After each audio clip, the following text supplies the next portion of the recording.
ഈ ഒരു ചട്ടക്കൂടിനകത്ത് നിന്ന് പുറത്തു വരണമെന്ന് പറഞ്ഞത് എടുത്തിട്ടിപ്പോ പെരുമാറിക്കൊണ്ടിരിക്കുക. അവരുടെ ഉദ്ദേശം ഈ ബഡ്ജറ്റിന്റെ നന്മ കെടുത്തിക്കളയാൻ, അത്രയേ ഉള്ളൂ. ഇനി അത് ഇഷ്ടപ്പെട്ടില്ല, അതും ശരിയല്ല, ഈ വിശദീകരണവും ശരിയല്ലെങ്കിൽ ഞാൻ പിൻവലിക്കുന്നു, ഇങ്ങനെ തന്നെ കൊടുക്കും. I stated that if the Kerala government wants more share, they should reach or request the Finance Commission to give more share. For that, some criteria are there. They have to fulfill that. രണ്ടു തിരുത്തും ആത്മാർത്ഥതയില്ലാത്ത തിരുത്താണ്. രാഷ്ട്രീയം പോലുമല്ല സുരേഷ് ഗോപി പറഞ്ഞത് വംശീയ വിദ്വേഷം നിറഞ്ഞ ചാതുർവർണ്ണത്തിൽ അധിഷ്ഠിതമായ പ്രസ്താവനയാണ്. ഇഷ്ടമില്ലെങ്കിൽ അങ്ങ് തിരുത്തിയേക്കാം എന്നൊരു ഔദാര്യ കണക്കാണ് ആ തിരുത്ത്. ഇനി ജോർജ് കുര്യൻ പറഞ്ഞതോ ആരോഗ്യ വിദ്യാഭ്യാസ മേഖലയിലൊക്കെ കേരളം അതിൻ്റെ ചരിത്രപരമായ മുന്നേറ്റങ്ങൾ കൊണ്ട് നേടിയെടുത്ത നമ്പർ 1 സംസ്ഥാനമെന്ന പദവി, അതിന് നേട്ടങ്ങളൊക്കെ മറന്ന് ഞങ്ങൾ പിന്നോക്കമാണെന്ന് ഏത്തമിട്ടാൽ പറഞ്ഞാൽ എന്തെങ്കിലുമൊക്കെ കിട്ടും എന്ന തരത്തിൽ നടത്തിയ വിദ്വേഷ പ്രസ്താവനയുടെ ഗ്രാവിറ്റി എത്രയാണ്? ഇതാ അല്പം മുമ്പ് കേട്ട ഇന്നിപ്പോൾ പറഞ്ഞ ഫിനാൻസ് കമ്മീഷൻ സാങ്കേതികത എന്താണ്? മന്ത്രിമാരുടെ ആത്മാർത്ഥതയില്ല തിരുത്തുകൊണ്ട് പ്രശ്നങ്ങൾ തീർന്നോ? വിദ്വേഷ പ്രസ്താവനകളിൽ തുടരണ്ടേ പ്രതിഷേധം? പ്രിയ പ്രേക്ഷകർക്ക് എൻകൗണ്ടർ പ്രൈമിലേക്ക് സ്വാഗതം.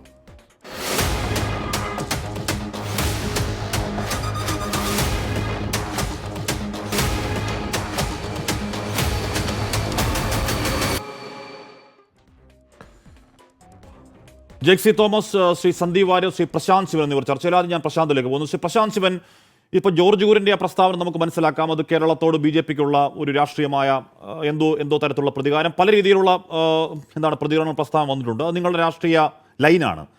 പക്ഷേ ഇന്നലെ സുരേഷ് ഗോപി പറഞ്ഞത് രാഷ്ട്രീയം പോലുമല്ലല്ലോ, അതൊരു തരം ചാതുർവർണ്ണത്തിൽ അധിഷ്ഠിതമായ വിദ്വേഷ വംശീയമായ ഒരു പ്രസ്താവനയാണല്ലോ. അത് തെറ്റ് എന്തുകൊണ്ടാണ് കേരള BJP അതെങ്കിലും തെറ്റ് എന്ന് പറയാത്ത എന്തുകൊണ്ടാണ് പ്രശാന്ത് ശിവൻ? തുടക്കത്തിൽ തന്നെ ഞാനൊരു കാര്യം പറയാം. കേരളത്തോട് BJP തെറ്റായ ഒരു നയം സ്വീകരിക്കുന്നു, BJPക്ക് കേരളത്തോടൊരു ഇഷ്ടക്കുറവുണ്ട് എന്ന തരത്തിൽ ഏറ്റവും തുടക്കത്തിൽ തന്നെ പറഞ്ഞു. അത്തരത്തിൽ യാതൊരുവിധ താല്പര്യക്കുറവും ഇന്ത്യയിലെ ഏത് സംസ്ഥാനങ്ങളോടും ഭാരതീയ ജനതാ പാർട്ടിക്ക് ഇല്ല എന്ന് തുടക്കത്തിൽ തന്നെ ഞാൻ പറയുന്നു. 2, നിങ്ങൾ ഈ സുരേഷ് ഗോപിയുടെ പ്രസ്താവനയുമായി പറയുന്ന സമയത്ത് ഇന്നലത്തെ മാധ്യമങ്ങൾ ഉൾപ്പെടെ അദ്ദേഹം പറഞ്ഞതിൽ ഏതെങ്കിലും ഒരു വേർഡ് എടുത്ത് ആദ്യം കോട്ട് ചെയ്ത് ബോധപൂർവം അദ്ദേഹം പറഞ്ഞ അതിലെ 2ാമത്തെ സെന്റൻസ് കൊടുക്കാനായിട്ട് തയ്യാറായില്ല. ഇവിടെ ഇത് പുറത്തുവിട്ട ആദ്യത്തെ മാധ്യമം ഉൾപ്പെടെ എന്തുകൊണ്ടാണ് അദ്ദേഹം പറഞ്ഞ ആ ഒരു സ്പീച്ചിന്റെ ഒരു ഫുൾ സെന്റൻസ് കോട്ട് ചെയ്യാതെ ഏതെങ്കിലും ഒരു ഭാഗം എടുത്തുകൊണ്ട് അത് ഭാരതീയ ജനതാ പാർട്ടിക്ക് കേരളത്തോടുള്ള എതിർപ്പാണെന്നും കേരളത്തിലെ ജനങ്ങളോടുള്ള എതിർപ്പാണെന്നും വരുത്തി തീർക്കുന്നതിനുള്ള ശ്രമം എന്താണ്? ഇവിടെ സുരേഷ് ഗോപി പറഞ്ഞതിൽ 2ാമത് വാക്കായിട്ടുള്ള ഒരു കാര്യമുണ്ട്. അത് ചാനലുകളിൽ തുടക്കത്തിൽ ഒരു മാധ്യമവും കൊടുത്തിരുന്നില്ല. ഉന്നത കുലജാതർ എന്ന കൺസെപ്റ്റിനോട് കേരള BJP യോജിക്കുന്നുണ്ടോ? പ്രശാന്ത് ശിവൻ യോജിക്കുന്നുണ്ടോ? ആരാണ് ഈ രാജ്യത്തെ ഉന്നത കുലജാതർ? അല്ല, നമ്മളൊക്കെ ഇന്ത്യ പൗരന്മാരല്ലേ? അദ്ദേഹം പറഞ്ഞതിൽ നിന്ന് ഏതെങ്കിലും ഒരു വേർഡ് എടുത്തുകൊണ്ട് അത്തരത്തിൽ പറയുന്ന ഒരു കാര്യമില്ല. അല്ല, ആ വേർഡാണ് പ്രശ്നം. ഉന്നത കുല എന്ന് പറയുന്ന ആ വേർഡാണ് പ്രശ്നം. ടെക്നിക്കൽ പോയിന്റ് ഒരു വേർഡിൽ മാത്രം ഒതുങ്ങില്ല. അദ്ദേഹത്തിന്റെ ഉദ്ദേശം എന്തായിരുന്നു?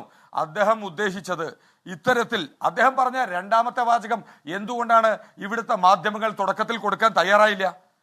അദ്ദേഹം പറഞ്ഞൊരു കാര്യമുണ്ടല്ലോ, ഇവിടെ ട്രൈബലായ ഒരാൾ മന്ത്രിയാവാനുണ്ടെങ്കിൽ അദ്ദേഹത്തെ മുന്നോക്ക ജാതികളുടെയൊക്കെ ഉന്നമനത്തിനായി മന്ത്രിയാക്കണം എന്ന് പറഞ്ഞ തരത്തിൽ വകുപ്പുണ്ടോ? പ്രശാന്ത് കാര്യങ്ങളെ വസ്തുനിഷ്ഠമായി വിലയിരുത്തുന്ന ആളല്ലേ? അങ്ങനെ ഇപ്പോൾ രാജ്യത്ത് മുന്നോക്ക ജാതിക്ക് ഒരു വകുപ്പുണ്ടോ? മാത്രമല്ല, ഉന്നത കുലജാതർ എന്ന് പറയുന്ന വാക്കിന്റെ ജനാധിപത്യ വിരുദ്ധത, അതിന്റെ ഭരണഘടനാ വിരുദ്ധത തിരിച്ചറിയാത്ത ആളാണോ കേരള BJP പ്രശാന്ത് ശിവനൊക്കെ? അല്ലല്ലോ. അത് തെറ്റെന്ന് പറയൂ. അതിനുശേഷം നമുക്ക് ബാക്കി എന്താണ് സുരേഷ് ഗോപിയുടെ ഉദ്ദേശപറ്റി സംസാരിക്കാം. ഇന്നലത്തെ മാധ്യമങ്ങളിൽ ഉൾപ്പെടെ ഇന്നലെ വളരെ പ്ലാൻഡ് ആയിട്ട് കേരളത്തിലെ മാധ്യമങ്ങൾ ഉൾപ്പെടെ, നിങ്ങൾ സുരേഷ് ഗോപിക്ക് നേരെയും കേരളത്തിലെ BJP നേതാക്കൾക്കെതിരെയും വരുന്നത് ആദ്യമായിട്ടൊന്നുമല്ല. ഇത് വളരെ വ്യക്തമായി തന്നെ അദ്ദേഹത്തിന്റെ പ്രസംഗത്തിലെ ഒരു ഭാഗം മാത്രം എടുത്തുകൊണ്ട് ഇത്തരത്തിൽ പറഞ്ഞുകൊണ്ട് അതിന് അദ്ദേഹം വളരെ കൃത്യമായി തന്നെ ഇന്ന് അതിനുള്ള സ്പെസിഫിക്കേഷൻ അദ്ദേഹം നൽകിയിട്ടുണ്ട്. എന്താണ് താൻ ഉദ്ദേശിച്ചത്, എന്താണ് അതിലൂടെ എന്തെങ്കിലും ആർക്കെങ്കിലും ബുദ്ധിമുട്ടുണ്ടായിട്ടോ, ഈ കാര്യങ്ങളെക്കുറിച്ച് കൃത്യമായി അദ്ദേഹം പറഞ്ഞിട്ടുണ്ട്. പക്ഷേ മാധ്യമങ്ങൾ ഉൾപ്പെടെ അതിൽ ഏതെങ്കിലും ഒരു ഭാഗം എടുത്തുകൊണ്ട് ഉന്നത കുലജാതർ എന്ന വാക്ക് ഈ രാജ്യത്തിന് ചേർന്ന വാക്കല്ല, അത് ഏതോ നൂറ്റാണ്ടിലെ വാക്കാണ്, അത് ഉപയോഗിച്ചുകൂടാത്ത വാക്കാണ്, അത് ജനാധിപത്യ വിരുദ്ധ വാക്കാണ്, അത് ഭരണഘടനാ വിരുദ്ധ വാക്കാണ്, രാജ്യത്തെ പൗരന്മാരെ തരംതിരിക്കുന്ന വാക്കാണ് എന്ന ബോധ്യമില്ലാത്ത ആളാണോ പ്രശാന്ത് ശിവൻ? അല്ലെന്നാണ് എന്റെ ധാരണ. അത് തെറ്റെന്ന് പറയണ്ടേ? പ്രശാന്ത് ശിവനും കേരള BJP ഒക്കെ ഒഫീഷ്യലായി തന്നെ ഇവിടെ തെറ്റാണത് ആ വാക്ക്. ഹാഷ്മി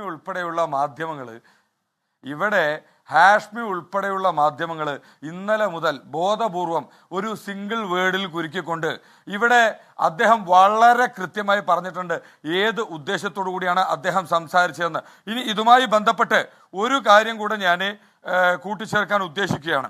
ഞാൻ ഹാഷ്മിയുടെ നമ്പറിലോട്ട് കുറച്ച് വർഷങ്ങൾക്ക് മുൻപ് ഇതിന് സമാനമായ ഒരു പ്രസ്താവന കേരള നിയമസഭയിൽ ഇത്തരത്തിൽ ഉന്നയിക്കുകയുണ്ടായിട്ടുണ്ട്.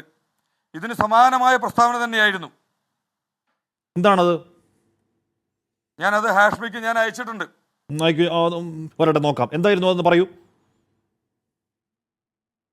ഞാൻ ഹാഷ്മിക്ക് അത് വാട്സപ്പ് ചെയ്തിട്ടുണ്ട്. അത് നോക്കാം. അല്ല പ്രശാന്ത് ശിവൻ, ഇവിടെ ഈ ഉന്നത കുലജാതർ എന്ന വാക്ക് പ്രശ്നമില്ലാത്ത വാക്കാണ് താങ്കൾ കരുതുന്നില്ല? ഒരു മിനിറ്റ്. ഉന്നത കുലജാതർ എന്ന വാക്ക് പ്രശ്നമില്ലാത്ത വാക്കാണ് എന്ന് താങ്കൾ കരുതുന്നില്ല? അത് പ്രശ്നമുള്ള വാക്കാണ്, താങ്കൾക്കും അറിയാം, ഇവിടുത്തെ BJPക്കും അറിയാം. ഇവിടെ കേരളത്തിൽ ഉന്നത കുലജാതർ, കീഴ്ജാതിക്കാർ എന്നൊക്കെ പറഞ്ഞാൽ കേരളത്തിൽ ക്ലച്ച് പിടിക്കില്ലെന്ന് നിങ്ങൾക്കറിയാം. അത് തെറ്റ് എന്ന് പറയാനുള്ള മര്യാദ BJP കാണിക്കണമെന്ന് ഞാൻ പറഞ്ഞുള്ളൂ തുടക്കത്തിൽ. അദ്ദേഹം ഇവിടുത്തെ താഴേക്കിടയിലുള്ള ആളുകൾക്കിടയിൽ വലിയ രീതിയിൽ ബുദ്ധിമുട്ടുണ്ടാക്കുവാനായിട്ട് ഒരു ശ്രമം നടത്തുന്നു.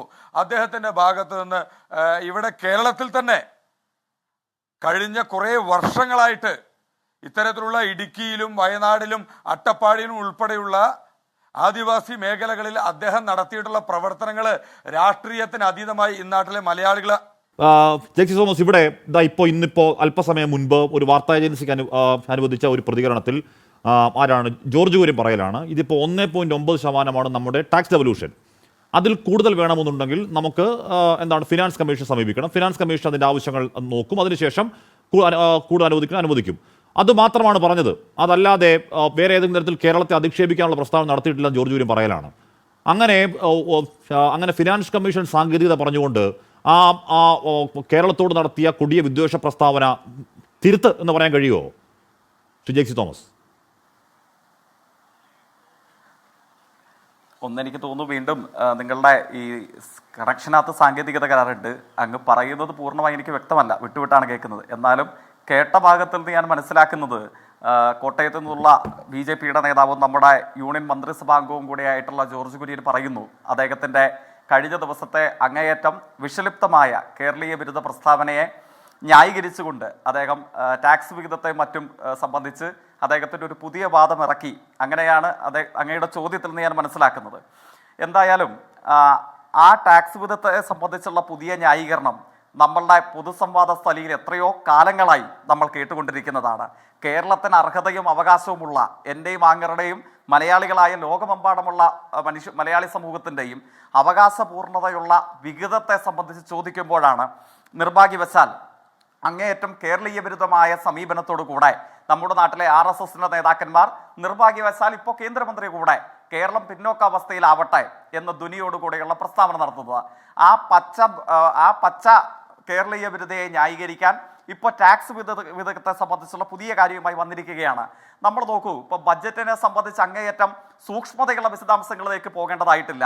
പക്ഷേ RSSന് താല്പര്യമുള്ള, ഇന്ത്യൻ വർഗീയതയ്ക്ക് അധികാരം നിലനിർത്താൻ താല്പര്യമുള്ള സംസ്ഥാനങ്ങൾക്ക് ഏത് മാനകത്തിൻ്റെ അടിസ്ഥാനത്തിലാണ്, ഏത് മാനദണ്ഡത്തിൻ്റെ അടിസ്ഥാനത്തിലാണ് ലക്ഷക്കണക്കിന് വരുന്ന കോടിയോളം രൂപ വാരിക്കോരി ചെലവഴിച്ചത്? നമ്മളുടെ മുമ്പിൽ നേർരേഖയായി നിൽക്കുകയല്ലേ. അക്ഷരാർത്ഥത്തിൽ മുഖ്യമന്ത്രി പറഞ്ഞതുപോലെ രാഷ്ട്രീയ അവഗണനയുടെ, മലയാളിയോടുള്ള രാഷ്ട്രീയ അവഗണനയുടെ നേർരേഖയാണ് കഴിഞ്ഞ ദിവസം നമ്മുടെ ധനകാര്യ അവതരിപ്പിച്ച ബഡ്ജറ്റ് എന്ന് പറയുന്നത്. എത്രയെത്ര പദ്ധതികൾ! ഇപ്പോൾ ഞാൻ അത്ഭുതപ്പെട്ടു പോകുകയായിരുന്നു. 26,000 കോടി രൂപ റോഡ് കണക്ടിവിറ്റിക്ക് മാത്രമായിട്ടാണ് ബീഹാറിനായി മാറ്റിവെച്ചിരിക്കുന്നത്. ആന്ധ്രാപ്രദേശിന് ഒരു തലസ്ഥാന നഗരിയുടെ നവീകരണത്തിന് മാത്രമായി 15,000 കോടി രൂപ മാറ്റിവെച്ചിരിക്കുന്നു. അങ്ങ് മനസ്സിലാക്കേണ്ടത്, ആന്ധ്രാപ്രദേശിലെ ഒരു ജലസേചന പദ്ധതിക്ക് മാത്രമായി ബഡ്ജറ്റ് ഓടിച്ചു പോയിട്ടുണ്ടെങ്കിൽ അങ്ങേക്ക് കാണാൻ പറ്റും. പോളാവരം ഇറിഗേഷൻ പ്രോജക്റ്റ് എത്ര കോടിയാണ്?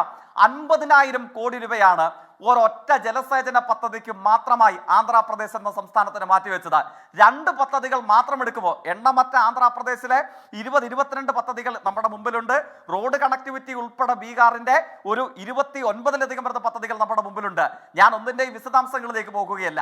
2 പദ്ധതികൾ മാത്രമായി ഏതാണ്ട് 65,000 കോടി രൂപ ആന്ധ്രാപ്രദേശിന് മാറ്റിവെക്കുന്നത് ജോർജ് കുര്യൻ വിശദീകരിച്ച ഏതു നിയമത്തിന്റെ, ഏത് ടാക്സ് ഡെവല്യൂഷന്റെ, ഏതു ധനകാര്യ കമ്മീഷന്റെ മാനകത്തിന്റെ അടിസ്ഥാനത്തിലാണ്? ബീഹാറിന് മുമ്പിൽ 26,000 കോടി രൂപ റോഡ് വികസനത്തിന് മാത്രം മാറ്റിവെച്ചത് ഏത് ടാക്സ് ഡെവല്യൂഷന്റെ, ഏത് ഫിനാൻസ് കമ്മീഷൻ നിർദ്ദേശത്തിന്റെ, ഏത് ക്രൈറ്റീരിയയുടെ മാനദണ്ഡമായിട്ടാണ്? ഇത് പച്ച മലയാളത്തിൽ വിശദീകരിച്ചാൽ മലയാളി ഉയർത്തിപ്പിടിക്കുന്ന ഇന്ത്യൻ രാഷ്ട്രീയത്തിന്റെ മുമ്പിൽ മലയാളി ഉയർത്തിപ്പിടിക്കുന്ന മനുഷ്യത്വപൂർണമായ അതിജീവനമുണ്ട്. അത് ഇന്ത്യയുടെ രാഷ്ട്രീയ ഭൂപടത്തിൽ വേണ്ടതില്ല എന്ന് ഇന്ത്യൻ വർഗീയത ആഗ്രഹിക്കുന്നു. CPIM-ന്റെയോ ഇടതുപക്ഷത്തിന്റെയോ നേതാവല്ല. മലയാളം ലോക സാഹിത്യത്തിന് മുമ്പിൽ അഭിമാനത്തോടു കൂടെ പറയുന്ന പേരാണ്. മലയാള കഥാലോകത്തിന്റെ കുലപതി എന്ന് പറയുന്ന പേരാണ് ടി പത്മനാഭൻ. പപ്പേട്ടൻ എന്ന് നമ്മളൊക്കെ സ്നേഹവായ്പോട് കൂടെ വിളിക്കും. ടി പത്മനാഭന്റെ പ്രതികരണം എന്തായിരുന്നു? ബഡ്ജറ്റിനെ സംബന്ധിച്ചുള്ള വാർത്തകളും പ്രഖ്യാപനങ്ങളും വായിച്ചപ്പോൾ എനിക്ക് തോന്നി നമ്മൾ മലയാളികളുടെ മാതൃഭൂമിയായ കേരളം ഇന്ത്യയിലല്ലേ എന്ന് തോന്നി എന്നാണ് അദ്ദേഹം പറഞ്ഞത്. അദ്ദേഹത്തിന് രാഷ്ട്രീയ ചായ്വിന്റെ, രാഷ്ട്രീയ പതാകയുടെ നിറവ്യത്യാസം അദ്ദേഹത്തെ നമ്മൾ ചാർത്തി കൊടുത്തിട്ടില്ലല്ലോ. ഇങ്ങനെയാണ് ലോകമെമ്പാടുമുള്ള മലയാളികളുടെ പ്രതീകങ്ങളായ മനുഷ്യർക്ക് തോന്നുന്നത്. നമ്മൾ ഇന്ത്യൻ യൂണിയന്റെ ഭാഗമല്ലേ എന്ന് അർത്ഥശങ്കകൾക്കിടയില്ലാത്ത വണ്ണം ശത്രുതാപൂർണമായി നമ്മളോട് പ്രഖ്യാപിക്കുന്ന അനുഭവത്തിനല്ലേ നമ്മൾ സാക്ഷ്യം വഹിച്ചത്? ഇതിൽ പ്രസക്തമായ അനുഭവം എന്താണ്? നമ്മൾ ചോദിക്കുന്നത് എന്തിനു വേണ്ടിയിട്ടാണ്? കണക്കുകൾ വെച്ചുള്ള ഒരു നല്ല രീതിയാണ്. പക്ഷെ കണക്കുകൾ വെച്ചുള്ള ചർച്ചയ്ക്കപ്പുറം ഇവിടെ ജോർജ് കുര്യൻ പറഞ്ഞത് എന്താണെന്നേ? ഇവിടെ ജോർജ് കുര്യൻ പറഞ്ഞത് നമ്മൾ വിദ്യാഭ്യാസപരമായി, നമ്മൾ സാമൂഹ്യപരമായി നമ്മുടെ റോഡുകൾ മോശമാണ്, നമ്മൾ നേടിയെടുത്ത എല്ലാവിധ നേട്ടങ്ങളെയും നമ്മൾ മറന്നുകൊണ്ട് നമ്മൾ പിന്നോക്കമാണ് എന്ന് പോയി ഏത്തപ്പെടണം, നമ്മൾ പോയി കീഴ്പ്പെടണം, നമ്മൾ അടിയാനെ പോയി അവിടെ പോയി നിൽക്കണം, അങ്ങനെ എന്നാൽ എന്തെങ്കിലുമൊക്കെ തരാം എന്നാൽ ഔദാര്യത്തിൻ്റെ വർത്തമാനമാണ് പറയുന്നത്. ഇന്നിപ്പോൾ ആ തിരുത്ത് ഫിനാൻസ് കമ്മീഷൻ സാങ്കേതികത ഇപ്പോൾ അദ്ദേഹത്തിന് പറഞ്ഞത് പറഞ്ഞത് പിഴവായിപ്പോയി എന്ന അർത്ഥത്തിൽ തിരുത്തുകയാണെങ്കിൽ ആ ആത്മാർത്ഥത്തിൽ തിരുത്തണ്ടേ? ജയിക്കെ നമ്മൾ ഔദാര്യം ചോദിക്കുകയാണോ? അല്ലല്ലോ. നമ്മളിന്ന് പിരിച്ചുകൊണ്ട് പോകുന്ന നികുതിയുടെ പങ്ക് നമ്മൾ ചോദിക്കുകയാണ് ആർജവത്തോടെ. അതിനെ ഭിക്ഷ എന്നവർക്ക് തോന്നുന്നുണ്ടോ? അങ്ങനെയെങ്കിൽ തിരുത്തി കൊടുക്കണ്ടേ അത്? തീർച്ചയായിട്ടും ബഹുമാനീയനായ നമ്മുടെ നാട്ടിൽ നിന്നുള്ള കേരള വിരുദ്ധ സമീപനമുള്ള കേന്ദ്രമന്ത്രിമാർ മനസ്സിലാക്കേണ്ടത് ലോകമെമ്പാടുമുള്ള മലയാളികൾ ഒരു പ്രദേശം എന്ന നിലയിൽ ആവശ്യപ്പെടുന്നത് RSSന്റെ ഏതെങ്കിലും തറവാട്ടിൽ അവരവരുടെ കാരണവന്മാർ വിയർപ്പ് കൊണ്ട് അധ്വാനിച്ചു കൊണ്ടുവന്ന തറവാട്ട് സ്വത്തിന്റെ ഒരംശം ഞങ്ങൾക്ക് തരണമെന്നല്ല ലോകമെമ്പാടുമുള്ള മലയാളികൾ ആവശ്യപ്പെടുന്നത്. മലയാളി കഷ്ടപ്പെട്ടുണ്ടാക്കുന്ന വിയർപ്പിൽ നിന്ന് മലയാളി കേന്ദ്ര സർക്കാരിന് ദാനം ചെയ്യുന്ന നികുതിയുടെ അവകാശമുള്ള വിഹിതമാണ് നമ്മൾ ചോദിക്കുന്നത്. അത് തരില്ല എന്ന് പറയാൻ ഒരു ജോർജ് കുര്യനും ഒരു തൃശ്ശൂർ MP-ക്കും ഒരു പ്രധാനമന്ത്രിക്കും അവകാശമില്ല. കാരണം എന്താണ്? ഞാൻ ആവർത്തിക്കുന്നു, ഇന്ത്യൻ വർഗീയതയുടെ തറവാട്ടുകാരനവന്മാർ അധ്വാനിച്ചുണ്ടാക്കിയ തറവാട്ട് സ്വത്തിന്റെ വിഹിതമല്ല, മലയാളിയുടെ വിയർപ്പിന്റെ അവകാശമുള്ള ഓഹരിയാണ് നമ്മൾ ചോദിക്കുന്നത്. അത് തരില്ല എന്ന് പറയാൻ ഒരുവനും അവകാശമില്ല, ഒരു മന്ത്രിക്കും അവകാശമില്ല. നമ്മുടെ വിയർപ്പാണ്, നമ്മുടെ അധ്വാനത്തിന്റെ അവകാശമുള്ള വിഹിതമാണ് നമ്മൾ ചോദിക്കുന്നത്. ഒരു തർക്കമൊക്കെ ഇവിടെ നമ്മൾ നിന്ന് പിരിച്ചുകൊണ്ട് പോകുന്ന നികുതിയുടെ നമുക്ക് അർഹതപ്പെട്ട പങ്ക് ചോദിക്കുമ്പോഴത്തേക്കും ഏതെങ്കിലും തരത്തിലുള്ള ഭിക്ഷ എന്ന നിലയ്ക്ക് ആരും കാണുന്നുണ്ടെങ്കിൽ തെറ്റാണ് എന്ന് പറയാം. പ്രശാന്ത് ചോദിച്ചു എന്താണ് കേരളത്തോട് BJPക്ക് ഏതെങ്കിലും തരത്തിലുള്ള ഒരു പകയില്ല അല്ലെങ്കിൽ വിദ്വേഷമില്ല. ഞാൻ പറഞ്ഞത് തെറ്റായിട്ടാണെന്ന് പറഞ്ഞു. ഞാൻ ഒരു പ്രതികരണം അങ്ങനെയൊന്ന് കേൾപ്പിക്കാം. ഈ നാരായൺ റാണ എന്ന് പറയുന്ന നിങ്ങളുടെ ഒരു നേതാവോടെ കേരളത്തെ പാകിസ്ഥാൻ എന്ന് വിളിച്ചു. ഇവിടെ ഒരു ചർച്ചയിൽ BJPയുടെ ഒരു നേതാവ് അത് ആവർത്തിച്ചോ ഞാൻ ഒന്ന് കേൾപ്പിക്കാം. ഒന്ന് പ്ലേ ആവോ?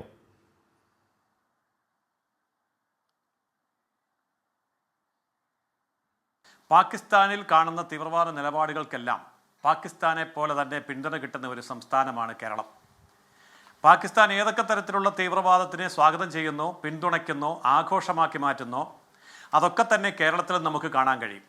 അതുകൊണ്ട് ആ പരാമർശം കേരളത്തിൻ്റെ യഥാർത്ഥത്തിലുള്ള ചിത്രം പുറത്തു കൊണ്ടുവരികയാണ് ചെയ്യുന്നത്. അതിൽ കേരളത്തിൽ ആർക്കെങ്കിലും വിഷമം തോന്നുന്നുണ്ട് എങ്കിൽ ആ പ്രശ്നം അവസാനിപ്പിക്കാൻ വേണ്ടി കേരളത്തിൽ വേണ്ട തിരുത്തലുകൾ വരുത്തുകയാണ് വേണ്ടത്. കേരളത്തിൽ ഏത് ഭീകര പ്രസ്ഥാനത്തിനും പിന്തുണ കിട്ടും. ലോകത്തെവിടെ ഭീകരവാദികൾ ബോംബ് പൊട്ടി മരിച്ചാലും അതിന് പിന്തുണയുമായിട്ട് ഇവിടെ മാധ്യമങ്ങൾ വരെ രംഗത്തിറങ്ങും. ഇവിടെ പ്രകടനങ്ങൾ നടത്തും, റാലികൾ നടത്തും. അങ്ങനെ അനുകൂലമായ ഒരു അന്തരീക്ഷം ഇവിടെയുണ്ട്. കേരളത്തിൻ്റെ സാമൂഹിക അന്തരീക്ഷത്തെ, രാഷ്ട്രീയ അന്തരീക്ഷത്തെ ആ രീതിയിലാക്കി തീർത്തിട്ടുണ്ട് കേരളത്തിൻ്റെ രാഷ്ട്രീയ അന്തരീക്ഷം. അതായത് ഇവിടുത്തെ LDFും UDFും ഇവിടുത്തെ മാധ്യമങ്ങളുമെല്ലാം അതിനെ മഹത്വവൽക്കരിക്കുമ്പോൾ കേരളം ഒരു മിനി പാകിസ്ഥാനാണ് എന്ന നാരായണ റാണയുടെ വെളിവുകെട്ട വാക്കുകൾ സംസ്ഥാന BJP സബ്സ്ക്രൈബ് ചെയ്യുകയാണ്. അങ്ങനെ തന്നെയാണ്, കേരളം മിനി പാകിസ്ഥാനാണ് അല്ലേ ജയസൂര്യൻ? വെളിവുകെട്ട എന്നുള്ളത് താങ്കളുടെയോ താങ്കളുടെ ചാനലിൻ്റെയോ അഭിപ്രായമായിരിക്കാം. ഞാനത് തിരുത്തുന്നു, വെളിവ് കെട്ടതല്ല, യാഥാർത്ഥ്യം, സത്യം അദ്ദേഹം പറഞ്ഞു, അത്രമാത്രമേ ഉള്ളൂ. അതിന് മിനി വെളിവുകേടിന്റെ പാകിസ്ഥാനിൽ ആവശ്യമൊന്നുമില്ല. പ്രവർത്തിക്കാൻ ഒരു ബിജെപിക്ക് നാണമുണ്ടോ ഈ കാര്യം ജയസൂര്യൻ? വ്യക്തമായി മനസ്സിലാക്കിയിട്ടുണ്ട്. ശരി, അപ്പൊ സംസ്ഥാന ബിജെപി പറയുകയാണ് ഇത് മിനി പാകിസ്ഥാൻ. ബിജെപിയുടെ സംസ്ഥാന സമിതി അംഗം, ആ ചർച്ചയിലുടനീളം ബിജെപിയുടെ സംസ്ഥാന സമിതി അംഗം എസ് ജയസൂര്യൻ, ഇവിടെ കിസാൻ മോർച്ചയുടെ ദേശീയ നേതാവ് എസ് ജയസൂര്യൻ കേരളം പാകിസ്ഥാനാണ്, പാകിസ്ഥാൻ ആവർത്തിച്ചുകൊണ്ടിരുന്നു. അതുമാത്രമല്ല, സുരേഷ് ഗോപി അടക്കമുള്ളവർ പാകിസ്ഥാൻ എന്നുള്ള എം പിയും പാകിസ്ഥാൻ എന്നുള്ള എം പിമാരുമാണ് എന്ന് അദ്ദേഹം നിർലജ്ജം പറഞ്ഞുകൊണ്ടിരുന്നു. ഏതെങ്കിലും തിരുത്തുണ്ടായോ? ഏതെങ്കിലും ബിജെപിയുടെ സംസ്ഥാന നേതൃത്വം ഇത് ബിജെപിയുടെ നിലപാടല്ല എന്ന് പറഞ്ഞോ? ഇപ്പൊ പ്രശാന്ത് ശിവനെങ്കിലും പറയുമോ? അന്ന് അതിനാണോ ഈ അടുത്ത കാലത്താണ് ഈ പ്രശാന്ത് ശിവൻ പറഞ്ഞ ഈ ദേശദ്രോഹ വർത്താനം ബിജെപിയുടെ വർത്താനമല്ലെന്ന് പറയുമോ? പറയില്ല. കാരണം നിങ്ങളുടെ നിലപാടതാണെന്നേ പ്രശാന്ത് ശിവൻ. അതിന് അങ്ങനെ കാണിക്കാൻ എത്ര ഉദാഹരണം ഞാൻ കാണിച്ചു തരാം. ഞാൻ മറുപടി പറയട്ടെ? പറയൂ. മറുപടി പറയട്ടെ. ഭാരതത്തിന്റെ പട്ടാളക്കാർ, ഇന്ത്യൻ ആർമി റേപ്പ് ചെയ്യുന്നവർ, ബലാത്സംഗം ചെയ്യുന്നവരാണെന്ന് കോടിയേരി ബാലകൃഷ്ണൻ പറഞ്ഞു. ഇത് തന്നെയാണ് പാകിസ്ഥാനും പറഞ്ഞിട്ടുള്ളത്. അജ്മൽ കസബിന് വേണ്ടി ഇവിടെ മയ്യത്ത് നിസ്കാരം നടത്തിയ ആളുകളാണ്. അജ്മൽ കസബ് എന്ത് ചെയ്തിട്ടാണ്? ഇവിടെ പുണ്യപ്രവർത്തി ചെയ്തിട്ട് സ്വാതന്ത്ര്യ സമരം നടത്തിയതിനല്ല ജയിലിൽ പോയി കിടന്നത്. ഇത്തരത്തിലുള്ള നടപടികൾക്കെതിരെയാണ് പറഞ്ഞിട്ടുള്ളത്, അല്ലാതെ കേരളത്തെ മൊത്തം അടച്ചാക്ഷേപിച്ചുകൊണ്ട് പറഞ്ഞതല്ല. എസ് ജയസൂര്യൻ എന്ന് പറയുന്ന ബിജെപിയുടെ സംസ്ഥാന സമിതി അംഗം പറഞ്ഞത് കേരളം മിനി പാകിസ്ഥാൻ അല്ല, കേരളം പാകിസ്ഥാൻ എന്നാ പറഞ്ഞത്. ഞാൻ പറഞ്ഞു തീർക്കട്ടെ. താങ്കളുടെ പാർട്ടിയുടെ സംസ്ഥാന സമിതി അംഗം, താങ്കളുടെ പാർട്ടിയുടെ പ്രധാനപ്പെട്ട മുതിർന്ന നേതാവ് പറഞ്ഞ എന്താണ്? കേരളം പാകിസ്ഥാനാണെന്ന് പറയാം, അടച്ചു പറയാണ്. കേരളം പാകിസ്ഥാനാണ്, ദേശദ്രോഹ വർത്താനം അടച്ചു പറയലാണ്. എന്റെ ചോദ്യം, കേരളത്തെ അടച്ചാക്ഷേപിച്ച നിങ്ങളുടെ സംസ്ഥാന സമിതി അംഗത്തോട് തിരുത്താൻ നിങ്ങൾ പറഞ്ഞോ? തിരുത്തിന്റെ ഒരൊറ്റ ശബ്ദം എവിടെയെങ്കിലും കേട്ടോ? അയാൾ പറഞ്ഞത്, ഈ സംസ്ഥാന സമിതി അംഗം പറഞ്ഞത് ബിജെപിയുടെ ഒഫീഷ്യൽ നിലപാടല്ല എന്ന് കെ സുരേന്ദ്രൻ പറഞ്ഞോ? താങ്കൾ എന്തിനാ ഇപ്പൊ പറയോ കേരളത്തെ അടച്ചാക്ഷേപിക്കൽ ബിജെപിയുടെ നിലപാടെന്ന് പറയോ? പറയില്ല. കാരണം നിങ്ങളുടെ നിലപാടതാണ്. ഇന്ത്യൻ പട്ടാളക്കാർ ബലാത്സംഗം ചെയ്യുന്നവരാണെന്ന് കോടിയേരി ബാലകൃഷ്ണൻ പറഞ്ഞിട്ടുണ്ട്. ആ നിലപാട് ശരിയാണോ ഹാഷ്മി? ഇന്ത്യൻ പട്ടാളക്കാർ ബലാത്സംഗം ചെയ്യുന്ന ആളുകളാണോ?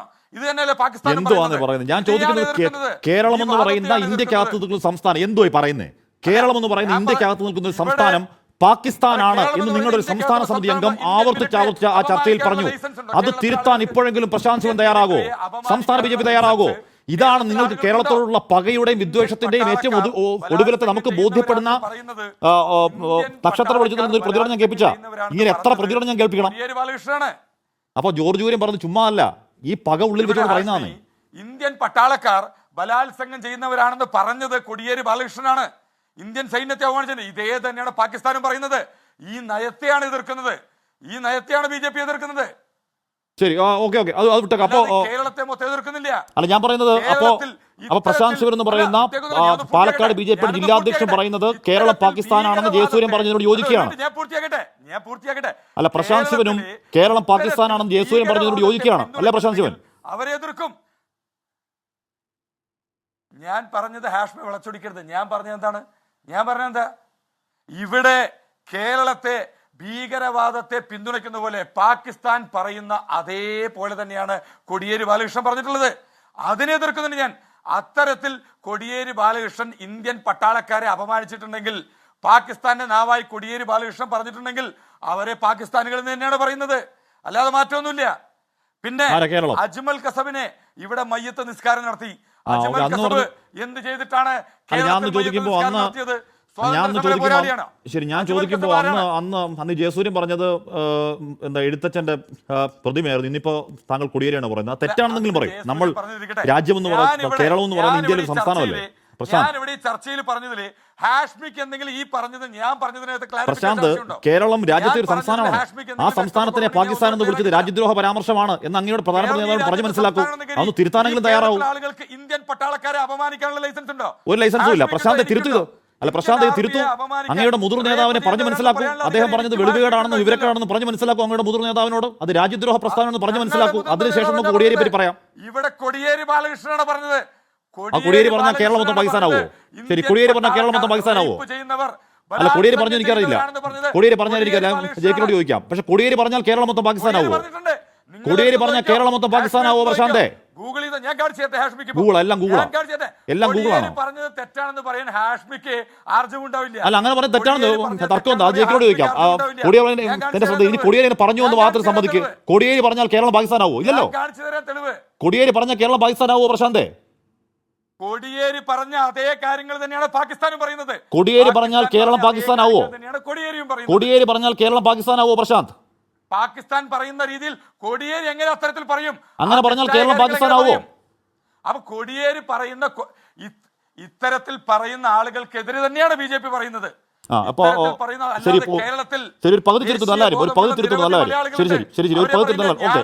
ഉൾപ്പെടെ ദേശീയ ബോധമുള്ള ആളുകളുണ്ട് ഇവിടെ. കേരളം രാജ്യത്തിന്റെ ഭാഗമാണ്. കേരളം എന്താണ് ഈ രാജ്യത്തിന്റെ ഭാഗം തന്നെയാണ്. അതല്ലാതെ മാറി നിൽക്കുന്ന ഒരു നമ്മുടെ ശത്രു നമ്മുടെ ശത്രുരാജ്യത്ത് ഉപയോഗിക്കേണ്ട ഒരു സംസ്ഥാനമല്ല എന്ന് അങ്ങയുടെ പ്രധാനപ്പെട്ട നേതാവിനോട് പറഞ്ഞ് മനസ്സിലാക്കണം. പട്ടാളക്കാരെ അപമാനിക്കുന്ന ആളുകളെ പാകിസ്ഥാനികൾ എന്ന് തന്നെ പറയും.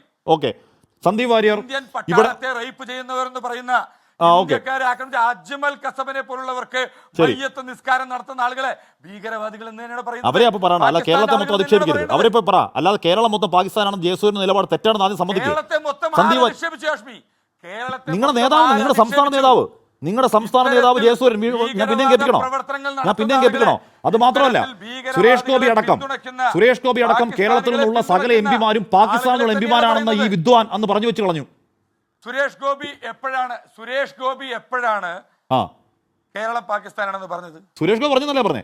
ജയസൂര്യൻ പറഞ്ഞു, നിങ്ങളുടെ സംസ്ഥാന നേതാവ് ജയസൂര്യൻ പറഞ്ഞു സുരേഷ് ഗോപി ഈ പാകിസ്ഥാനിലെ എംപി ആണെന്ന് പറഞ്ഞു ഈ വിദ്വാൻ. ഞാൻ ഇവിടെ കേൾപ്പിച്ചു തരാം. പോട്ടെ, വിട്ടേക്കും, അത് വിട്ടേക്കൂ. സന്ദീപ് വാര്യർ, ഈ പറഞ്ഞ എസ് ജയസൂര്യൻ ഏറ്റവും ഒടുവിലത്തെ പ്രസ്താവന അടക്കം അമിത്ഷാ കർണാടകയിൽ പറഞ്ഞടക്കം കേരളത്തെ ഭീകരവാദവൽക്കരിക്കാനുള്ള ഒരുപിടി ശ്രമങ്ങളുടെ എത്ര ഉദാഹരണം നമുക്ക് കാണിച്ചു തരാം. അത് പോട്ടെ, അത് വിട്ടേക്കൂ.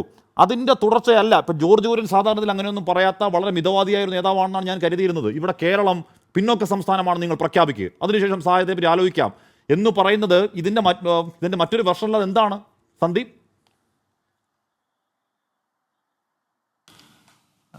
നോക്കൂ ഹഷ്മി, ഇതിൽ പ്രധാനപ്പെട്ട പ്രശ്നം എന്ന് പറയുന്നത് കേരളം സഹായം അല്ലെങ്കിൽ കേരളത്തിന് ലഭിക്കേണ്ട സഹായം എന്ന് പറയുന്നത് ഏതെങ്കിലും തരത്തിലുള്ള ഔദാര്യമല്ലല്ലോ. അത് സ്വാഭാവികമായിട്ടും കേരളത്തിന് ലഭിക്കാൻ അർഹതയുള്ളതാണ്. കേരളത്തിലെ ജനങ്ങളുടെ നികുതി പണത്തിൽ നിന്നുള്ളൊരു അംശമാണ് കേരളത്തിന് സഹായമായി ലഭിക്കേണ്ടത്. അത് ഏതെങ്കിലും കേന്ദ്രമന്ത്രി നിങ്ങൾ പിന്നോക്കാവസ്ഥയിലാണെന്നൊരു അരപ്പായ പേപ്പറിൽ എഴുതിത്താ എന്നാൽ പരിഗണിക്കാം എന്ന് പറയാൻ തക്കവണ്ണം അദ്ദേഹത്തിന്റെ തറവാട്ട് മുദ്രൊന്നും അല്ലല്ലോ കേരളം ചോദിച്ചിട്ടുള്ളത്. ഈ രാജ്യത്തിന്റെ നികുതി പണത്തിൽ നിന്ന് അർഹിക്കുന്നൊരു വിഹിതമല്ലേ ചോദിച്ചിട്ടുള്ളത്. അത് ചോദിക്കുന്ന സമയത്ത് എന്തിനാണ് ഇത്രത്തോളം പുകിലുണ്ടാക്കുന്നത്? ഒന്ന്. രണ്ട്, നിങ്ങൾ ആലോചിച്ച് നോക്കൂ, ഇതേ ആർഗ്യുമെന്റ് ആന്ധ്രയോടോ അല്ലെങ്കിൽ ബീഹാറിനോടോ സ്വീകരിക്കാൻ ഈ BJP സർക്കാരിന് സാധിക്കുമോ? ജോർജ് കുര്യന് സാധിക്കുമോ? ഇത്തരത്തിലൊരു വർത്തമാനം അവിടെ അവർക്ക് പറയാൻ ഏതെങ്കിലും തരത്തിലുള്ളൊരു ആർജവം അവർ കാണിക്കുമോ? നിങ്ങൾ എഴുതിത്താ, ഞങ്ങൾ പിന്നോക്കമാണെന്ന് എഴുതിത്താ, എന്നാൽ സഹായം നൽകാം എന്നൊരു നിലപാട് സ്വീകരിക്കാൻ സാധിക്കുമോ? അപ്പോൾ അത് സാധിക്കില്ല. കേരളത്തോട് മാത്രമേ ഇതുപോലെയുള്ള നയം സ്വീകരിക്കാൻ സാധിക്കൂ. അതിന്റെ പ്രധാനപ്പെട്ട പ്രശ്നം എന്ന് പറയുന്നത് BJPക്കുള്ളിൽ ആന്തരികമായി ഉള്ള കേരള വിരോധമാണ്, മലയാളി വിരോധമാണ്.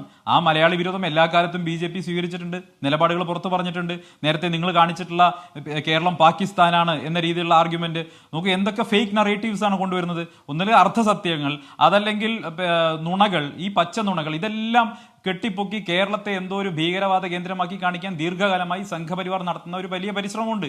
ഒട്ടേറെ നിഷ്കളങ്കരായിട്ടുള്ള ജനങ്ങളിൽ വീണുപോയിട്ടുണ്ട്. ഒന്ന്, അന്ന് ജയസൂര്യൻ പറഞ്ഞൊരു കാര്യം എന്താണ്?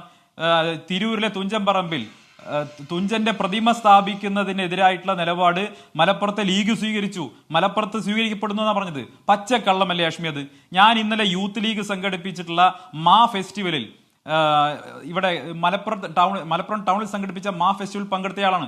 അതിന് മുന്നിലുള്ള ബുക്ക് ഫെയർ ഉണ്ട്. ആ ബുക്ക് ഫെയറിന് മുന്നിൽ 3 ശില്പങ്ങളാണുള്ളത്.